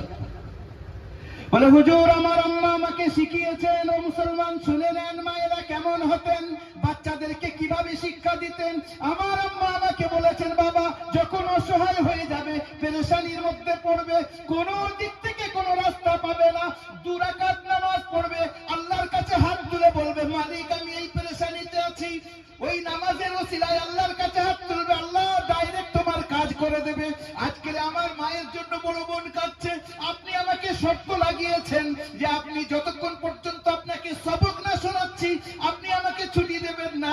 আমি মসজিদের মধ্যে গেছি, 2 রাকাত নামাজ পড়েছি, আল্লাহকে বললাম আল্লাহ এত পড়া হুজুর দিয়েছে আমি তো মুখস্থ করতে পারবো না, হ্যাঁ তোমার দ্বারাই সম্ভব, আমার মা আমাকে শিখিয়েছেন, তুমি আমাকে সবক মুখস্থ করিয়ে দাও। আমি তারপরে একবার করে পড়ছি, আল্লাহ আমাকে মুখস্থ করিয়ে দিয়েছে। বলেন সুবহানাল্লাহ। আমরা কজন আছি আমরা পেরেশানির মধ্যে পড়ি, 2 রাকাত নামাজ পড়ি, মায়ের শরীর খারাপ, হসপিটালে নিয়ে যাচ্ছি, পকেটে পয়সা আছে, ডক্টর বাবুকে গিয়ে বলছি পয়সা যা আছে আমি আছি, আমার মা যেন সুস্থ হয়। ডক্টর তাইলে আর কখনো অসুস্থ হতো না, তাহলে আর ডক্টর জীবনে অসুস্থ হতো না যদি আপনার মাকে ডক্টর সুস্থ করতে পারতো। সবকিছু সেখান থেকে ফয়সালা হয়। নিয়ে যাচ্ছি, নিয়ে যাই, অন্য কোন ভাইকে লাগিয়ে দিই বা নিজে চট জলদি 2 রাকাত নামাজ পড়ে মালিককে বলি মালিক আমার মা আমার জন্য বড় নিয়ামত, আল্লাহ তুমি আমার মাকে ভালো করে দাও। আমি ডাক্তারখানায় নিয়ে যাচ্ছি, চিকিৎসা করা সুন্নাত তাই নিয়ে যাচ্ছি, বাকি সবকিছু তো তোমার হুকুমেই চলে। হযরত মূসা আলাইহিস সালাম পেট খারাপ হয়েছে, আল্লাহ পাক বললেন জঙ্গলের অমুক গাছের জড় তার শিকড় খেয়ে নাও। শিকড়টাকে তুলে উনি খেয়েছেন, পেট ভালো। কিছুদিন পরে আবার পেট খারাপ, ডাইরেক্ট গিয়ে শিকড় তুলে আর খেয়েছেন, পেট ঠিক হচ্ছে না। আল্লাহকে বলছে আল্লাহ গতবারে শিকড় তুলে খেলাম কাজ হয়ে গেল, আর এবারে কই শিকড় খেয়েছি আমার পেট ভালো হচ্ছে না। মুসা ও শিকড় কাজ করেছে বুঝি? ও তো আমি বলেছিলাম শিকড় তাই কাজ করেছে, তুমি কি ডাইরেক্ট শিকড় তুলেছো? আমি তোমাকে আগে বলে দিয়েছিলাম আমার আদেশে কাজ হয়েছে। বলার উদ্দেশ্য এটা, যা কিছু হয় each and everything which we are seeing in this universe, প্রত্যেকটা জিনিস আল্লাহর হুকুমেই হয়। আল্লাহ আদেশ দেবেন তো হবে। ওই বাচ্চাকে তার মা কিভাবে শিক্ষা দিচ্ছে যে 2 রাকাত নামাজ পড়ে আল্লাহর কাছে তুমি চাইবে। আমি আমার আল্লাহর কাছে বলেছি, আল্লাহ আমাকে মুখস্থ করিয়ে দিয়েছেন। তখন হুজুর চিন্তা করছে আমি তো ওয়াদা করেছি আর মিথ্যাবাদী হতে পারবো না। আচ্ছা বাবা যাও, কালকে সকালে চলে আসবে। জি। ছোট্ট বাচ্চা নিজের বাড়ির রাস্তা নিয়েছে, রাত হয়ে গেছে, বাড়ির সামনে গিয়ে দরজা বন্ধ, আওয়াজ দিচ্ছে আম্মি। কচি বাচ্চা, এতিম বাচ্চা, মায়ের একটাই সন্তান, মা কিভাবে দৌড়বে নিজের বাচ্চার আওয়াজ শুনলে? সব ক্লান্তি দূর। হ্যাঁ, একটা বাচ্চা দুবাইতে থাকে, বাড়িতে মা মেয়ে আছে, মেয়েকে বলছে যে মা তুই এই কাজগুলো কর, আমার খুব ক্লান্তি লাগছে, আমি একটু শুতে যাচ্ছি, তুই একটু এই কাজগুলো করে নে। খানিক পরে রাত গভীর হয়েছে, দুবাই থেকে ছেলে এসছে, মা মা সঙ্গে সঙ্গে উঠে দাঁড়িয়ে গেছে, তাড়াতাড়ি করে নিয়ে তার খাওয়ানো দাওয়ানোর ব্যবস্থা, এবার গল্প শুরু করে দিয়েছে। মেয়ে বলছে ও মা তুমি বলছিলে আমার শরীর খারাপ, তা যাও ঘুমাও। বলে আর শরীর খারাপ আছে, তোর ভাই যে এসেছে, আমার শরীর ভালো হয়ে গেছে। এ হলো মায়ের সঙ্গে সন্তানের সম্পর্ক। ওই মা ঘরে আছে, কচি বাচ্চা কি আওয়াজ দিচ্ছে আম্মা, ভিতর থেকে গম্ভীর আওয়াজ, কে? আমাদের মায়ের হলে কি করতেন? দৌড়তেন। কিন্তু মা একটু আলাদা। কে? আমি বাইজিদ। দরজা খোলেন না। আমি আপনার সঙ্গে সাক্ষাৎ করতে এসেছি, সকালবেলা চলে যাব, হুজুর আমাকে অনুমতি দিয়েছে। বলে চলে যাও, চলে যাও। ইয়া আল্লাহ, এতিম বাচ্চা, ছোট্ট বাচ্চা, মা দরজা খুলছে না, বলে চলে যাও। আমি রাতটুকু থেকে চলে যাব সকালবেলা। সোজা মাদ্রাসায় চলে যাও, বাড়িতে তোমার স্থান নেই, জায়গা নেই। দরজার সামনে কাঁদছে, আমি একটু দরজা খোলেন, আপনার মুখটুকু দেখে চলে যাব। না, যাও। খানিকক্ষণ কাঁদার পরে ওই বাচ্চা ওখান থেকে চলে যাচ্ছে। আমাদের মনে হচ্ছে মার জান কত কঠিন। জি না, ও মা উপর থেকে আওয়াজ করা করছিলেন, ভিতর থেকে ভেঙে ভেঙে চৌচিরা হচ্ছেন। আল্লাহ তোমার জন্য দিয়েছি, মালিক তোমার রাস্তায় হাওয়ালা করেছি, তুমি ওর হেফাজত করো। মা ওখানেই পড়ে গেছেন, কিন্তু দরজা খোলেননি। এদিক ওই বাচ্চা তাহাজ্জুদের সময় উস্তাদের কাছে যাচ্ছেন, আর উস্তাদ দেখছেন বাচ্চার কেঁদে পুরো চোখ লাল, চেহারা লাল, কচি বাচ্চা। উস্তাদ বলছেন, মাল্লাযী জানালা, কি হয়েছে বাবা, তোমার মা ভালো আছেন? জি ভালো আছে। এত রাত্রে তুমি তো বাড়িতে ঢুকুনি মনে হচ্ছে, কি হয়েছে বলো? আম্মাজি দরজা খোলেনি। কি বলেছে? দরজা খুলবো না, যাও চলে যাও। উস্তাদ চিন্তা করলেন, এ মা সাধারণ মা না, তো আলাদা টাইপের মা। উস্তাদ নিয়ত করে নিলেন, এই বাচ্চার পিছনে আমার মেহনত করতে হবে। মেহনত শুরু হয়ে গেল। 5 বছরের বাচ্চা 25-এ পা দিয়েছে। উস্তাদের কাছে 20 বছর ছিল। 20 বছর পরে উস্তাদ স্বপ্ন দেখছেন। সরকারে তো আলম সাল্লাল্লাহু আলাইহি ওয়াসাল্লাম স্বপ্নের মধ্যে দেখাচ্ছেন যে বাইজিদের কাজ হয়ে গেছে, ওকে ছেড়ে দাও, এবারে ও নিজের কাজে যাবে, যে কাজের জন্য ওকে তৈরি করা হয়েছে। উস্তাদের ঘুম ভেঙে গেছে, উঠে ওযু করে 2 রাকাত নামাজ পড়েছেন। শুকরিয়া যে আল্লাহ, আমার মেহনতকে তোমার হাবিব সাল্লাল্লাহু আলাইহি ওয়াসাল্লাম বলেছেন কাজ হয়ে গেছে। এবারে মসজিদের ভিতরে ঢুকেছেন, দেখি যার ব্যাপারে আল্লাহ রাসূল বলেছেন সে বাচ্চাটা কি করছে। গিয়ে দেখছেন বাইজিদ দাঁড়িয়ে নামাজে আর তিলাওয়াত করছে, নামাজের মধ্যে আর 2 চোখ থেকে ঝরঝর করে পানি গড়াচ্ছে। তাতাজাফা জুনুবুহুম আনিল মাদাজি'i ইয়াদউনা রাব্বাহুম খাওফান ওয়া তামাআ ওয়া মিম্মা রাযাকনাহুম ইউনফিকুন। আল্লাহর কিছু বান্দা এমন থাকেন, সারা দুনিয়া যখন ঘুমাতে থাকে, রাতের অন্ধকারে আল্লাহর দরবারে তারা যায়, আল্লাহর পায়ে তারা মাথা রেখে ডুকরে ডুকরে কাঁদতে থাকে। আমরা তো ঘুমাতে থাকি, তাদের সঙ্গে আল্লাহর সম্পর্ক আলাদা হয়। আল্লাহ তাদের নিজের খাস তাজাল্লি দান করেন। বাইজিদ দাঁড়িয়ে দাঁড়িয়ে নামাজের মধ্যে তিলাওয়াত করছেন আর কাঁদছেন। উস্তাদ দাঁড়িয়ে দাঁড়িয়ে দেখছেন আর মনে মনে প্রসন্ন হচ্ছেন যে আল্লাহ, আমার একটা ছাত্রকে তোমার মেহবুব তিনি বলেছেন ও কাজ হয়ে গেছে। বাচ্চার নামাজ শেষ হলো, যুবকের নামাজ শেষ হলো। উস্তাদ এগিয়ে গিয়ে নিজের মাথা থেকে পাগড়ি দিয়ে ওই যুবকের মাথায় দিয়ে কপালে চুমু দিয়ে বলছেন, বাবা আমি আর তোমাকে রাখতে পারবো না। হুজুর আমার ভুল কি হয়েছে? আমি আপনার কাছেই থাকতে চাই। বলে আমি রাখতে পারবো না, আমি এবারে রাখলে আমি শাস্তি পেয়ে যাব। তুমি তোমার মায়ের কাছে চলে যাও, বাকি কাজ আল্লাহ তোমার দ্বারা যেটা নেওয়ার নেবে। এই বাচ্চা এবারে যাচ্ছে। 5 বছরের বয়সে এসে 25 বছরের যুবক হয়ে সুন্দর টকটকে চেহারা নিয়ে মায়ের কাছে যাচ্ছে। বাইরে থেকে আওয়াজ দিচ্ছে, মা বুড়ি হয়ে গেছেন, অসুস্থ, নামাজের মুসাল্লায় বসে আছেন। আওয়াজ দিচ্ছেন মা, ভিতর থেকে আওয়াজ আসছে, কিন শট, অসুস্থ। কে বাবা? আমি আপনার বাইজিদ আম্মা। আমি নিজের ইচ্ছা আসিনি, উস্তাদ পাঠিয়ে দিয়েছেন জোর করে। উনি বলেছেন নাকি আমার কাজ হয়ে গেছে। তাড়াতাড়ি করে মা উঠেছে, উঠে সামনে দেখছে একটা সুন্দর নুরানি টকবকে যুবক, তারই বাচ্চা সামনে দাঁড়িয়ে বলছে, বেটা তোমার জন্য আমি এতদিন নামাজের মুসাল্লায় বসে বসে কেঁদেছি, আজ তোমাকে পেয়েছি। এবারে যদি আল্লাহ আমাকে তুলে নেয় আমার আপত্তি নেই, বাস তোমার জন্য আমি বেঁচে থাকতে চেয়েছি, আল্লাহর কাছে কাঁদতে চেয়েছি, আল্লাহ আমার বাচ্চাকে মানুষ করে দাও। মায়েরা এমন হতেন। আজকেকার পরিস্থিতি আপনাদের এখানের খবর আমার জানা নেই, কিন্তু আমি ব্যক্তিগতভাবে বলছি, কয়েকটা বিয়েতে গেছি। এমনি বিয়েতে যাওয়াটা তেমন হয় না, কিন্তু যারা সম্ভ্রান্ত পরিবার সেখানে গিয়ে দেখা যায় যে মুসলমানদের মহিলারা বিয়ের মধ্যে এমন ভাবে চলে যে একটা ভদ্র সমাজের কোন মানুষ যদি চোখটা তুলে ভালো করে তাদের দিকে, মানে চোখ তুলে দেখার চেষ্টা করে, তো দেখতে পাবে না, মনে হবে না যে মুসলিম বাড়ির মহিলা না অন্য জায়গার বাড়ির মহিলা। রুব্বা কাসিয়াতিন আলিয়াতিন মাইলাতিন মুমিলা লা ইয়াদখুলুল জান্নাহ। আল্লাহ রাসূল সাল্লাল্লাহু আলাইহি ওয়াসাল্লাম বলেন অনেক মহিলা এমন হবে যারা জামা কাপড় পরে থাকবে কিন্তু উলঙ্গ হবে, তারা পর পুরুষকে নিজের দিকে আকৃষ্ট করবে, নিজে আকৃষ্ট হবে, তারা মনে রাখুক জান্নাতে তারা যাচ্ছে না। কি মতলবে? হুজুর বলছেন তারা জামা কাপড় পরে থাকবে আবার উলঙ্গ হবে, এর মানেটা কি? মানে হলো এমন জামা কাপড় পরবে যে তার নিজের শরীর হেফাজত হবে না, অথবা পাতলা জামা কাপড় পরবে বা মোটা পরবে কিন্তু টাইট ফিট পরবে।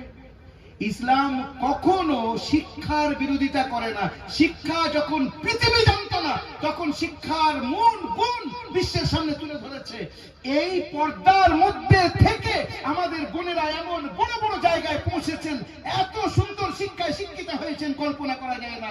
কিন্তু আজ না আমরা শিক্ষার দিকে এগোচ্ছি, আর না ইসলাম যেভাবে মানার আমাদের জীবনের মধ্যে এসেছে। বাস এতটুকু কথা আপনাদেরকে বলতে চাচ্ছি, যেহেতু দুটো তিনটে প্রশ্ন আমার সামনে এসেছে, সেই দিক থেকে খেয়াল করে বলছি। একটা সুন্দর নারী নবী করিম সাল্লাল্লাহু আলাইহি সাল্লাম বসে আছেন, জিজ্ঞাসা করছেন সাহাবায়ে কেরামদেরকে, একটা সৎ ভালো নারীর পরিচয় কি? সব চুপ, উত্তর দিতে পারছে না। সাহাবায়ে কেরামরা চুপ। হযরত আলী ওখান থেকে চুপ করে পালিয়েছেন। বাড়িতে এসে নিজের স্ত্রীকে জিজ্ঞাসা করছেন, জানো আব্বাজি না জিজ্ঞাসা করেছেন, এইরকম হুজুর জিজ্ঞাসা করেছেন ভালো নারীর পরিচয় কি? হযরতে ফাতিমাতে জোহরা হুজুরেরই কলিজার টুকরা রাদিয়াল্লাহু তাআলা আনহা উত্তরে বলছেন, পর পুরুষ যাকে দেখতে পারবে না, যে পর পুরুষকে দেখতে পারবে না, নিজের হেফাজত নিজে করবে, নিজের হেফাজত নিজে রাখবে। হযরতে আলী এসে হুজুরকে বলছেন, ইয়া রাসূলুল্লাহ ভালো নারীর পরিচয় এই বলে কে বলে দিয়েছে? কে বলেছে? ইয়া রাসূলুল্লাহ ফাতিমা বলেছে। ফাতিমা আমার কলিজার টুকরা ওই বলতে পারে, ফাতিমা আমার কলিজার টুকরা ওই বলতে পারে। আজ পর্দা যে আমাদের শরীয়তের একটা জরুরি বিধান, আপনারা সেই জায়গায় নেই। ওলামাদের মুফতিদের কাছে এমন এমন ফতোয়া আসে, বেপর্দা থাকার কারণে ফ্যামিলির মধ্যে কি সর্বনাশ ঘটছে কল্পনা করা যায় না। কি সর্বনাশের পরিস্থিতি আসছে। এই জন্য মা বোনেদেরকে বলবো, সমস্ত দিক থেকে এগোতে হবে, কিন্তু নিজের ইজ্জত, নিজের হেফাজত, নিজের পর্দার মধ্যে থেকে যেভাবে একজন মুসলিম নারী পর্দার মধ্যে থেকে এগোতে পারে, সব দিক থেকে এগিয়ে যাবে। আপনারা জানেন কয়েক বছর আগে, 2-3 বছর আগে, এই কর্ণাটকের যে সরকার বর্তমানে, তার আগের সরকারের কথা বলছি, আমাদের একটা বোন মনে আছে আপনাদেরকে, চারিদিক থেকে তার দিকে শিয়ালদা ঘেউ ঘেউ করে আসছে, আর সে পর্দার মধ্যে থেকে আল্লাহু আকবারের নারা দিয়েছে। পুরো কর্ণাটক বোর্ডের মধ্যে সে ফার্স্ট হয়েছিল পর্দার মধ্যে থেকে। খুশবু তার নাম, খুব সম্ভব, আমি যদি ভুল না করি। পর্দার মধ্যে থেকেও হায়ার এডুকেটেড হওয়া যায়। বলছিলাম ব্রাদার ইসলাম, এই জিনিসটা যেটা মেরাজের ঘটনা যেটা আসছিল, উপরে গিয়েছেন নবী করিম সাল্লাল্লাহু তাআলা আলাইহি ওয়াসাল্লাম, উপরে অনেক ঘটনা ঘটেছে। তার মধ্যে হুজুর জান্নাত জাহান্নাম পরিদর্শন করেছেন। যখন জাহান্নাম পরিদর্শন করছেন অনেক লম্বা কিছু দেখেছেন। তার মধ্যে থেকে যেহেতু প্রশ্ন একটা এসছে, তার উত্তরটা বলছি। হুজুর দেখছেন এক জায়গায়, কি দেখছেন সেখানে, যে একটা সমুদ্র আছে যেটা পুজের আর রক্তের সমুদ্র, পুজ আর রক্ত, দুর্গন্ধযুক্ত। আর সেই সমুদ্রের পাড়ে একজন ব্যক্তি দাঁড়িয়ে আছে, আর তার সামনে পাথর রাখা আছে। আর ওই সমুদ্রের মধ্যখানে একজন ব্যক্তি আছে, সে হাবুডুবু খাচ্ছে আর সাঁতার দিয়ে দিয়ে সামনে আসার চেষ্টা করছে। যেই পাড়ে আসার চেষ্টা করছে, যে দাঁড়িয়ে আছে তার সামনে পাথর আছে, পাথর নিয়ে ওর মুখে মারছে, আবার সে যেখানে ছিল সেখানে চলে যাচ্ছে। আবার ও যখন সাঁতার দিয়ে কাছে আসার চেষ্টা করছে, পুনরায় আবার এই ব্যক্তি মারছে। নবী করিম সাল্লাল্লাহু আলাইহি ওয়াসাল্লাম হযরত জিবরাইলকে জিজ্ঞাসা করছেন, মান হাযার রাজুল, এই ব্যক্তিটা কে? ইয়া রাসূলুল্লাহ, ইয়া হাবিবাল্লাহ, এ পৃথিবীতে হারাম খেত, হারাম খেত। হারামের পদ্ধতি কি? আজ আমাদের দোয়া কবুল হয় না। আমার ভিতরে যে রক্ত চলছে, যে ব্লাড সার্কুলেশন যেটা হচ্ছে, ওই ব্লাডটাই গন্ডগোল। তো আল্লাহর কাছে আমি হাত তুলবো, তো হাত দোয়াটা কবুল কি করে হবে? মাতামুকা হারাম ওয়া মালবাসুকা হারাম ফাআন্না ইস্তাজাব। কাবা শরীফের সামনে কাবার গেলাম ধরে দোয়া করছে, অথচ তার রক্ত হারাম, তার গায়ে যে জামা কাপড় রয়েছে সেটা হারামের পয়সায়, তার দোয়া কবুলটা কোথায় থেকে হবে? আল্লাহ এসআইআর এ মুসলমানদের নাম বাদ যাচ্ছে, অমুকের নাম বাদ যাচ্ছে, তমুকের নাম বাদ যাচ্ছে, সব আমরা এর ভুক্তভোগী। এসআইআর এর কথা নেই, বাদ দিলাম, নিজের জায়গায় সে যা হচ্ছে হচ্ছে, আমরা ওর নিয়ে কি বলবো। সমস্ত দিক থেকে পুরো বিশ্বের মধ্যে সংখ্যা মুসলমানদের কম না, কিন্তু অত্যাচারিত সবচেয়ে বেশি মুসলমান, সবচেয়ে বেশি অত্যাচারিত হচ্ছে। ফিলিস্তিন থেকে শুরু করে কোন জায়গায় নেই। এই গত কাল দুদিন আগে ত্রিপুরা, যারা খবর রাখেন তারা জানেন, ত্রিপুরার মধ্যে মসজিদ জ্বালানো হয়েছে, মুসলমানদের ঘর বাড়ি জ্বালিয়ে দেওয়া হয়েছে। একদিক থেকে মারপিট ত্রিপুরার মধ্যে, আগেও ঘটেছে, আমি নিজে গেছি ত্রিপুরা, বারবার গেছি, জি সেখানে এই ঘটনা দুদিন আগে হয়েছে। কেন ভাই? আমরা যাদের দোষ দিই না দিই, নিজেদের ব্যাপারে তো একটু দেখি, যেখান থেকে সাহায্য আসবে সেই রাস্তাটাকেই বন্ধ করে রেখেছি, তো সাহায্য আসবে কোথায় থেকে? দুটো গোনা আছে, ভালো করে কথাটা শুনি, দুটো গোনা আছে। এই দুটো গোনার এমন সাজা আল্লাহ বলেছেন, অন্য কোন গোনার এইরকম সাজা নেই। এক নম্বর গোনা, যারা সুদের লেনদেন করে, যারা হারামের সুদের, আমাদের ভাইরা বলবে ইন্টারেস্ট, সুদ না ইন্টারেস্ট। মাফ করবেন, অনেক জায়গায় যাই না, জলসায় বলে হুজুর এই বিষয় বলবেন না, এখানকার লোকেরা ওইটা বেশি করে তো এইরকম বলবেন না। হ্যাঁ, ডক্টরের কাছে গিয়ে বলবে ও ডক্টর বাবু আমার ওই ঔষধটা দেবে না, কারণ আমার জ্বর আছে, জ্বরের ঔষধ দিও না। ভালো করে কথাটা শুনি, আজ এই চোখ বন্ধ হয়ে যাবে, আজ কাল চলে যাব কবরে, তারপরে আসল যারা আমরা মুসলমান, আলহামদুলিল্লাহ সবাই মুসলমান, গুনাহগার আমরা, কিন্তু আল্লাহ আমাদেরকে ঈমান দিয়েছে, আল্লাহকে বিশ্বাস করি। কবর থেকে শুরু হবে, মরণ থেকে শুরু হবে, আল্লাহর কাছে দৌড়াতে হবে। মৌলানাদের দায়িত্ব এটা আপনারাই দিয়ে রেখেছেন, তারা যদি না আপনাদের সামনে কথা তোলে, জানবেন কোথায় থেকে। শুনুন, দুটো গুনাহ এমন আছে যে গুনাহের ব্যাপারে আল্লাহ পাক একটা, আল্লাহ রাসূল বলেছেন একটা, আল্লাহ বলেছেন। প্রথম নম্বর কে? ফাযানু বিহারবিন মিনাল্লাহি ওয়া রাসূলি। যারা সুদের লেনদেন করে তাদের এলান করে দাও, এলান করে দাও, আল্লাহ এবং তার রাসূল তাদের বিরুদ্ধে যুদ্ধের ঘোষণা করছে, যুদ্ধের ঘোষণা করছে আল্লাহ রাসূল সাল্লাল্লাহু আলাইহি ওয়াসাল্লামের দ্বারাই। আল্লাহ বলছেন, আমি উপমা দিচ্ছি, দুটো জিনিস বুঝতে পারবেন। একটা হলো আমরা হারামকে অনেক বেশি দেখি। কিরকম হারামকে বেশি কিরকম দেখি? হারাম দেখতে বেশি হয়, কিন্তু হালাল দেখতে কম হলে তার মধ্যে বরকত হয়। উপমা নেন, আমরা গোশত খাই, মোষের গোশত, গরুর গোশত, ছাগলের গোশত, আলহামদুলিল্লাহ যেটা পাকিজা জিনিস আল্লাহ সেটা আমাদের জন্য হালাল করেছেন। আচ্ছা, প্রত্যেকদিন আমরা মোষের গোশত খাচ্ছি, গরুর গোশত যে যাই খাই, এই হালাল জিনিস। একটা গরু বছরে কি 8টা-10টা বাচ্চা দেয়? আপনারা ভালো করে জানেন, আমরা সবাই জানি একটা বাচ্চা দেয়, মোষ একটা বাচ্চা দেয়, অথচ সব জায়গায় খবর নেন গোশত আর গোশত কোথায় থেকে আসছে ভাই। হ্যাঁ, হিসেবেই পাওয়া যাচ্ছে না। শুকর কটা বাচ্চা দেয়, কুকুর কটা বাচ্চা দেয়, কই খুঁজে পাচ্ছি না তোমরা। এই জন্য হারাম দেখতে বেশি হবে, বরকত থাকবে না। হালাল দেখতে কম হবে, বরকত থাকবে তার মধ্যে। বুখারী শরীফের মধ্যে একটা রিওয়ায়াত এসেছে, একটা ব্যক্তি যুবক তার মায়ের খুব খিদমত করত, অন্যান্য ভাইদেরকে বলে দিয়েছে তোমরা যা পড়ো নাও, মাকে আমাকে দাও। সব বলছে কিরম বেকুব দেখ, বলে যা পড়ো নাও, জমি জায়গা আমাদের দিয়ে দিচ্ছে, মাকেও নিচ্ছে। আরে মার উপরে তো খরচা হবে, বলে হোক খরচা, মাকে আমি চাই। ভাইরা দিয়ে দিয়েছে, মার সেবা করেছে সারা জীবন, মা যতদিন বেঁচে ছিল মায়ের খিদমত করে গেছে। মায়ের ইন্তেকাল হয়েছে, স্বপ্ন দেখছে এই অমুক জায়গায় না 300 দিনার আছে, দিনার মানে সোনার টাকা, 300 সোনার টাকা আছে, তুমি গিয়ে নিয়ে নাও। ও স্বপ্নের মধ্যে জিজ্ঞাসা করছে ওর মধ্যে বরকত আছে, বলছে না, বলে নেবো না। সকালবেলা স্ত্রীকে বলছে জানো আমি স্বপ্ন দেখেছি 300 দিনার আছে, তো বলছে যাও নাও, বলছে না ওর মধ্যে বরকত নেই। বলে গিয়ে তো দেখো, বলে না যাবো না, ওখানে গেলেই অন্যদিকে চাইবে। গেল, দ্বিতীয় দিন আবার স্বপ্ন দেখছে অমুক জায়গায় 100 দিনার আছে, নিয়ে নাও, বলে বরকত আছে, বলছে না, নেবো না। তৃতীয় দিন স্বপ্ন দেখছে অমুক জায়গায় 1 টাকা আছে, 1টা দিনার, বলে বরকত আছে, বলছে হ্যাঁ, তাহলে নেবো। গিয়ে দেখছে সেখানে 1টা টাকা রাখা আছে, তুলে নিয়ে এসছে। কি করবে, বরকত কি করে বুঝবে? বলে অনেকদিন মাছ টাছ খাওয়া হয়নি, গরিব মানুষ তো, বাজারে যাই, একটা মাছ কিনেছে। মাছ কিনে বাড়িতে নিয়ে এসছে, স্ত্রীকে দিয়েছে, না ওটা রান্না টান্না করো, অনেকদিন ভালো করে খাওয়া দাওয়া হয়নি। স্ত্রী বিসমিল্লাহ, যেই কেটেছে ভিতর থেকে দামি একটা হিরে বার হয়েছে। এত দাম তার যে ও কয়েক পিঁড়ি বসে বসে খেতে পারবে, এর নাম হলো বরকত।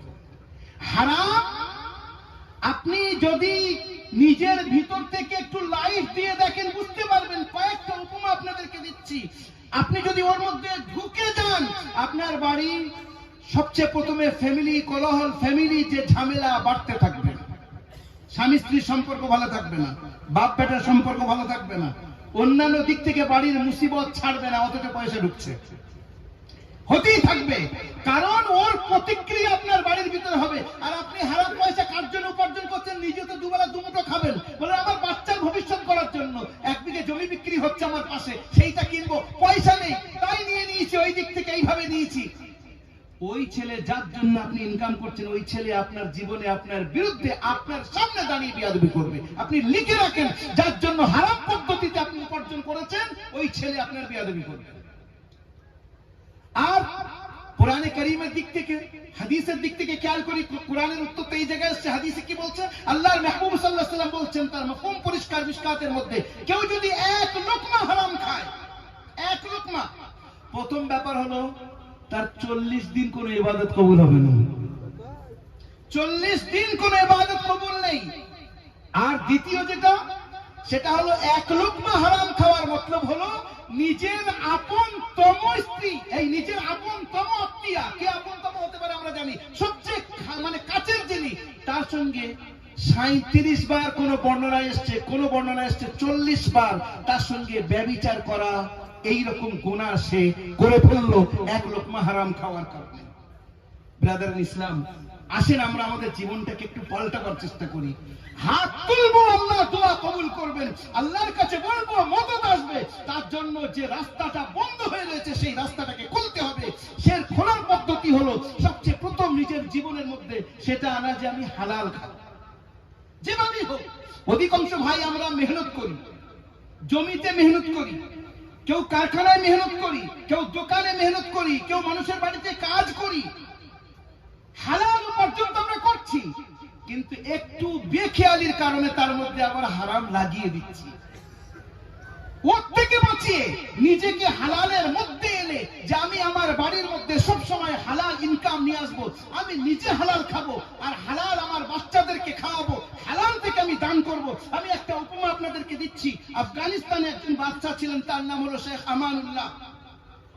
আমানুল্লাহ, একটু মন দিয়ে শুনবেন, কথা লাস্টের দিকে নিয়ে যাচ্ছে। আমি বললাম আমার কথা একটু বিক্ষিপ্ত হবে, তার কারণ হলো প্রশ্ন ছিল, তাই উত্তর দিতে গিয়ে একই সাবজেক্টে কথা বলা সম্ভব হয়নি।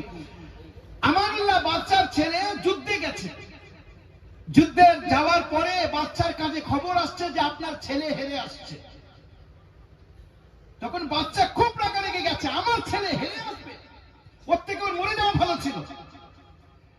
এবারে বাচ্চা, আমাদের অভ্যাস কি, ছেলে গন্ডগোল করলে সোজা গিয়ে স্ত্রীকে ডাঁটা, যত দোষ বেচারি মায়ের দোষ, ছেলে তো আমারও, কিন্তু দোষ কার? বলো মামাদের মতো হয়েছে, সব মামাদের দোষ। আর ভালো কাজ করলে বলে হ্যাঁ আমার ছেলে না, ওই জন্য। এবারে সোজা বাচ্চা বাড়ির ভিতরে গেছে, যাওয়ার পরে স্ত্রীকে যা না তাই বলছে, তোমার ছেলে যদি মরে যেত, যার জন্ম নেওয়ার পরে যদি গলা টিপে মেরে দিত তাও তো হতো না, যা সর্বনাশ করেছো। কি হয়েছে? তোমার ছেলে হেরে আর আসছে। মা তখন বলছে অসম্ভব, আমার ছেলে হারতে পারে না। বলে দেখো আমার কাছে সিআইডির রিপোর্ট আসছে, ইন্টেলিজেন্সের রিপোর্ট আসছে, ছেলে হেরে আসছে, আমি এখানে বসে ফতোয়া দিচ্ছে, আমার ছেলে হারতে পারে না। এখন বেচারি মা কিছু করতে পারছে না, রানী চুপচাপ।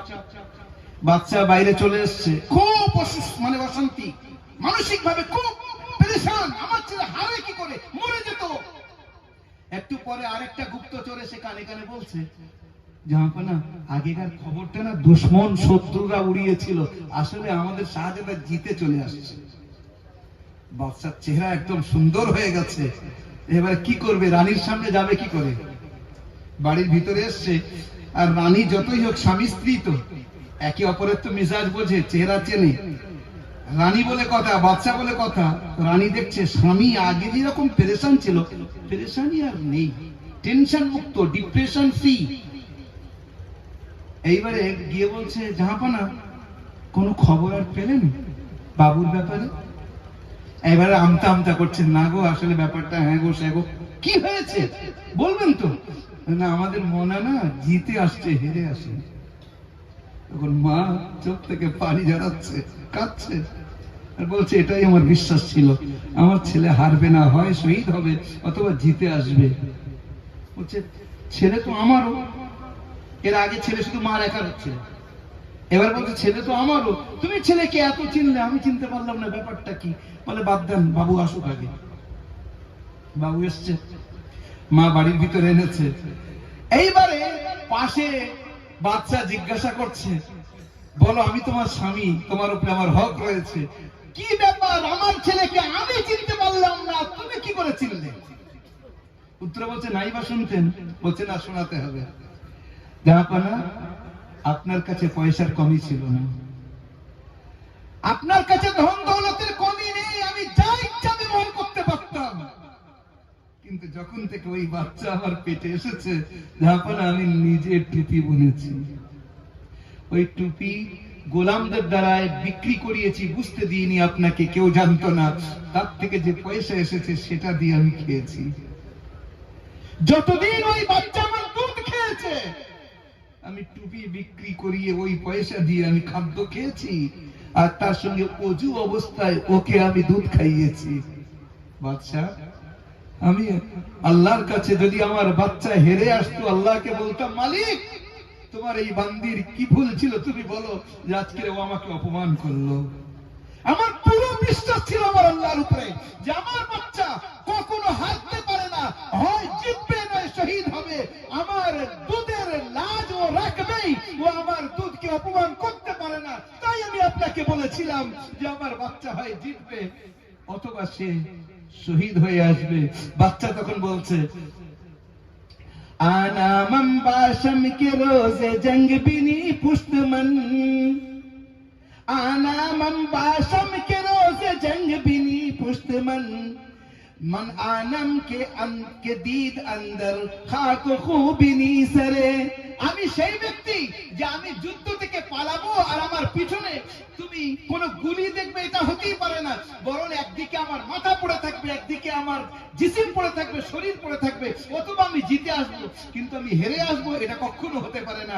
ব্রাদার ইন ইসলাম, বাস লাস্টে একটা ঘটনা আপনাদেরকে বলে আমি মূল নির্যাস আপনাদের কাছে যেটা রাখতে চেয়েছি। এত ভাই বসে আছেন, আসেন নিজেদেরকে একটু পরিবর্তন করি, আল্লাহর রাস্তে নিজেদেরকে একটু ঠিক করি। হঠাৎ ডাক আসবে, চলে যেতে হবে।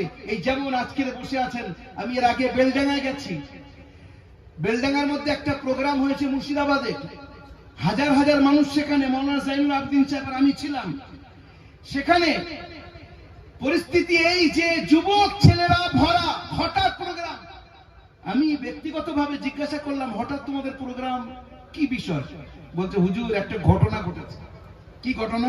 এই যে ঘটনাটা বলছি কয়েক বছর আগে, কিন্তু সেটা আমার মাথায় এখনো পর্যন্ত তার প্রতিক্রিয়া যায়নি। বলছে যে হুজুর 25শে ডিসেম্বর অথবা 1 জানুয়ারি আমরা ভাইয়েরা বন্ধুরা একসঙ্গে হয়ে আমরা ওই যা করে আর কি, ডিজে বাজাচ্ছিলাম, নাচছিলাম, গাইছিলাম, এইসব করছিলাম। এক জায়গায় একটা তার পড়েছিল, কারেন্টের তার। আমাদের মধ্যে একটা ছেলেকে ওই ধরে নিয়েছে, আমরা বুঝতে পারিনি, ওখানেই পড়ে ওখানেই শেষ। আমরা যেন আমাদের সামনে আমাদের লাশ দেখছি, যা ও মরে যায়নি, আমরা মরে গেছি। হুজুর আমরা সব বন্ধ করে দিয়ে সবাই চিন্তা করলাম একটা জলসা দেবো, একটা মিলাদ দেবো, আর আমরা তওবা করবো, আর আমরা এই লাইনে যাব না। তাই আপনাদের কিনেছি, আমরা পাঞ্জাব ওয়াক্ত নামাজ শুরু করেছি, আমাদের জন্য দোয়া করেন, আমরা গুনার লাইনে আর যেতে চাইনি। আমরা নিজেদের চোখে নিজেদের মৃত্যু দেখেছি।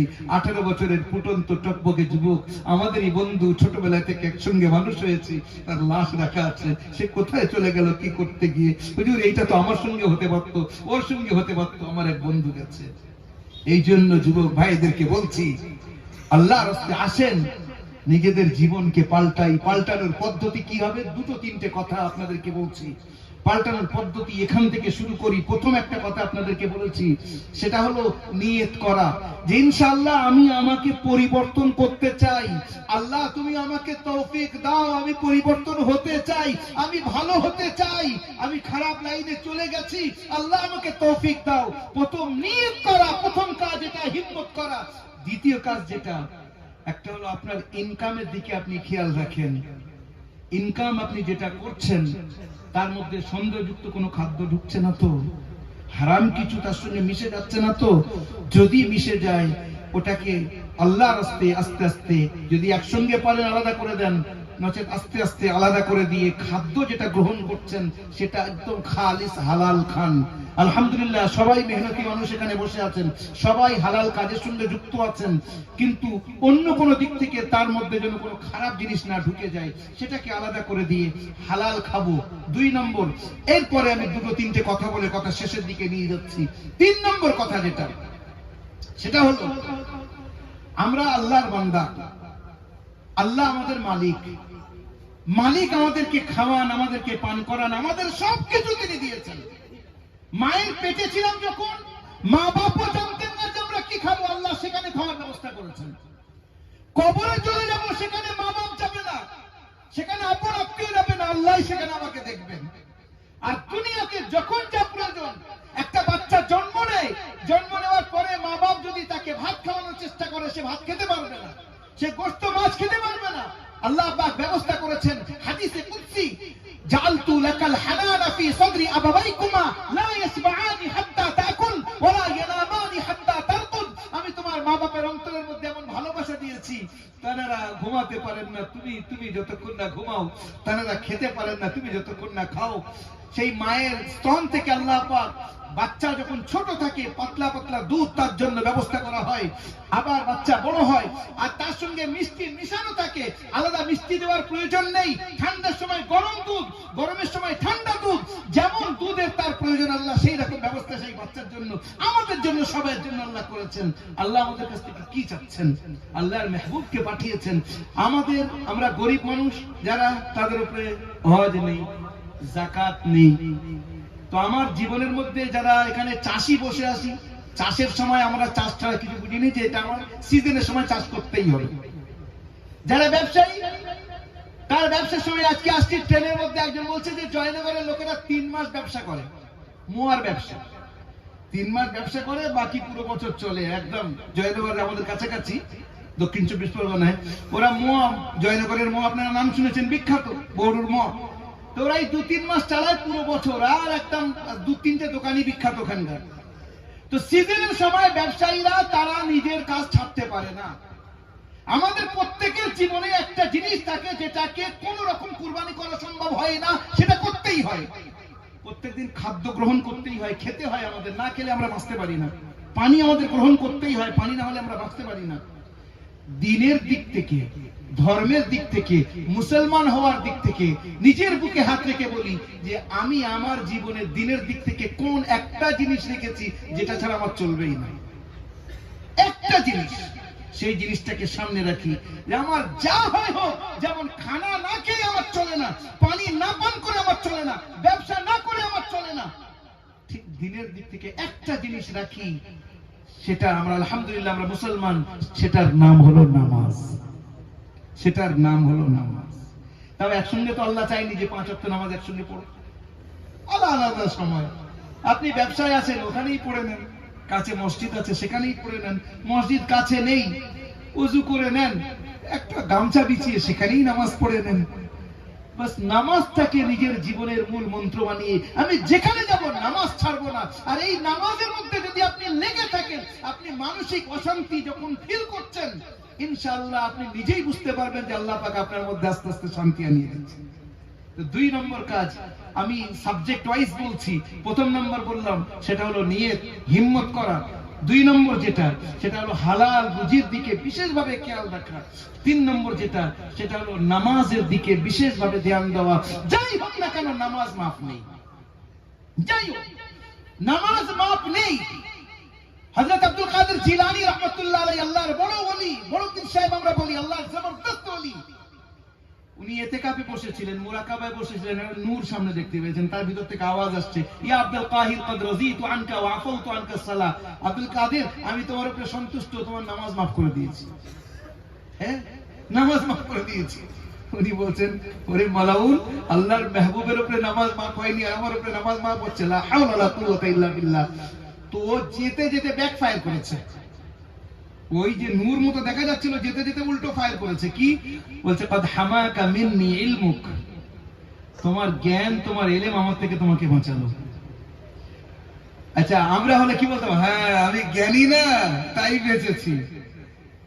প্রথমটা তো আমরা সবাই ধরে বলবো তো ধোকা দিচ্ছে, কিন্তু দ্বিতীয়টা উনি বলছেন, ওরে মালুন, আমার জ্ঞান আমাকে বাঁচায়নি, আমার আল্লাহ আমাকে বাঁচিয়েছে, আমার জ্ঞান কিচ্ছু না।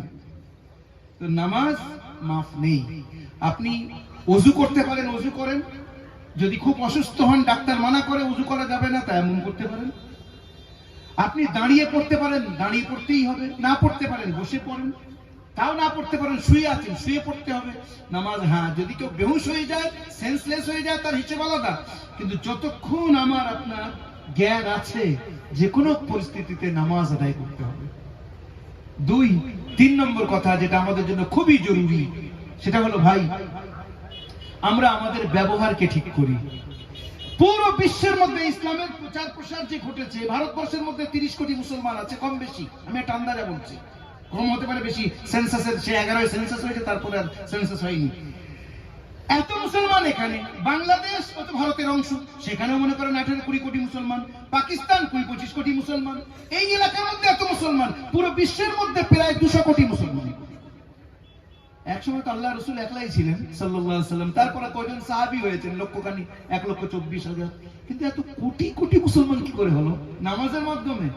নামাজ ব্যক্তিগত আমল, রোজার মাধ্যমে ব্যক্তিগত আমল, হজ ব্যক্তিগত আমল। তাহলে কিসের মাধ্যমে? যাকাত শুধু মুসলমানদের চলবে, অন্য কাউকে যাকাত চলবে না। এমনি অন্য দান দিতে পারবেন, কিন্তু যাকাত অন্য কাউকে দেওয়া যাবে না, মুসলমান গরিবদেরকে দিতে হবে। তাহলে কিসের মাধ্যমে? তার নাম হলো আপনার ব্যবহার, আপনার কৃষ্টি কালচার, আপনার চরিত্র, আপনার আখলাক। সেটা শুরু কোথায় থেকে হয়? এই জিভ থেকে হয়। আপনার জিভ যেন মিষ্টি হয়, আপনি কথা বলবেন, মানুষ যেন আপনার দিকে আকৃষ্ট হয়। যারা নবী করিম সাল্লাল্লাহু আলাইহি ওয়াসাল্লামের সঙ্গে সাক্ষাৎ করেছে, তারা এইরকম মনে করেছে, হুজুর আমার সবচেয়ে বেশি ভালোবাসেন। একজন সাহাবী জিজ্ঞাসা করছেন, ইয়া রাসূলুল্লাহ, মান আহাব্বা ইলাইক, মান আহাব্বু ইলাইক, আপনার সবচেয়ে প্রিয় কে? হুজুর বলছেন, আয়েশা। বলছি, ইয়া রাসূলুল্লাহ, আমি মেয়েদের কথা বলছি না, বেটা ছেলেদের। বলছে, আবুহা, আয়েশার আব্বা। তারপরে ওমর। সেই সাহাবী বলছেন, আমি আগে আর জিজ্ঞাসা করিনি, আমার হিসেব হচ্ছিল আমি সবচেয়ে প্রিয় হব, এখন মনে হচ্ছে সবচেয়ে লাস্টে আমার নাম্বার আসবে। তার মতলবটা কি? হুজুরের ব্যবহার এত সুন্দর ছিল, প্রত্যেকে মনে করতো আমাকে হুজুর সবচেয়ে বেশি ভালোবাসে, আমাকে হুজুর সবচেয়ে বেশি ভালোবাসে। আসেন নিজের জিভটার হেফাজত করি। আমি আমার জিভের দ্বারা কাউকে কষ্ট দেব না, আমি আমার ব্যবহারের দ্বারা কাউকে কষ্ট দেব না। এই কয়েকটা কথা বিক্ষিপ্ত ভাবে আপনাদের সামনে রাখলাম। মা বোনেরা পর্দার খেয়াল করে নিজের বাচ্চাদেরকে ঠিকভাবে মানুষ করার চেষ্টা করি, হারাম থেকে বাঁচি। আর আপনারা এই যে প্রোগ্রাম করেছেন, এর জন্য আমি আপনাদেরকে হার্দিক অভিনন্দন জানিয়ে এই বিক্ষিপ্ত কয়েকটা কথা বলে আমার বক্তব্য ইতি করছি। ওয়া আখিরু দাওয়ানা আলহামদুলিল্লাহি রাব্বিল আলামিন। আসসালামু আলাইকুম ওয়া রাহমাতুল্লাহি তাআলা।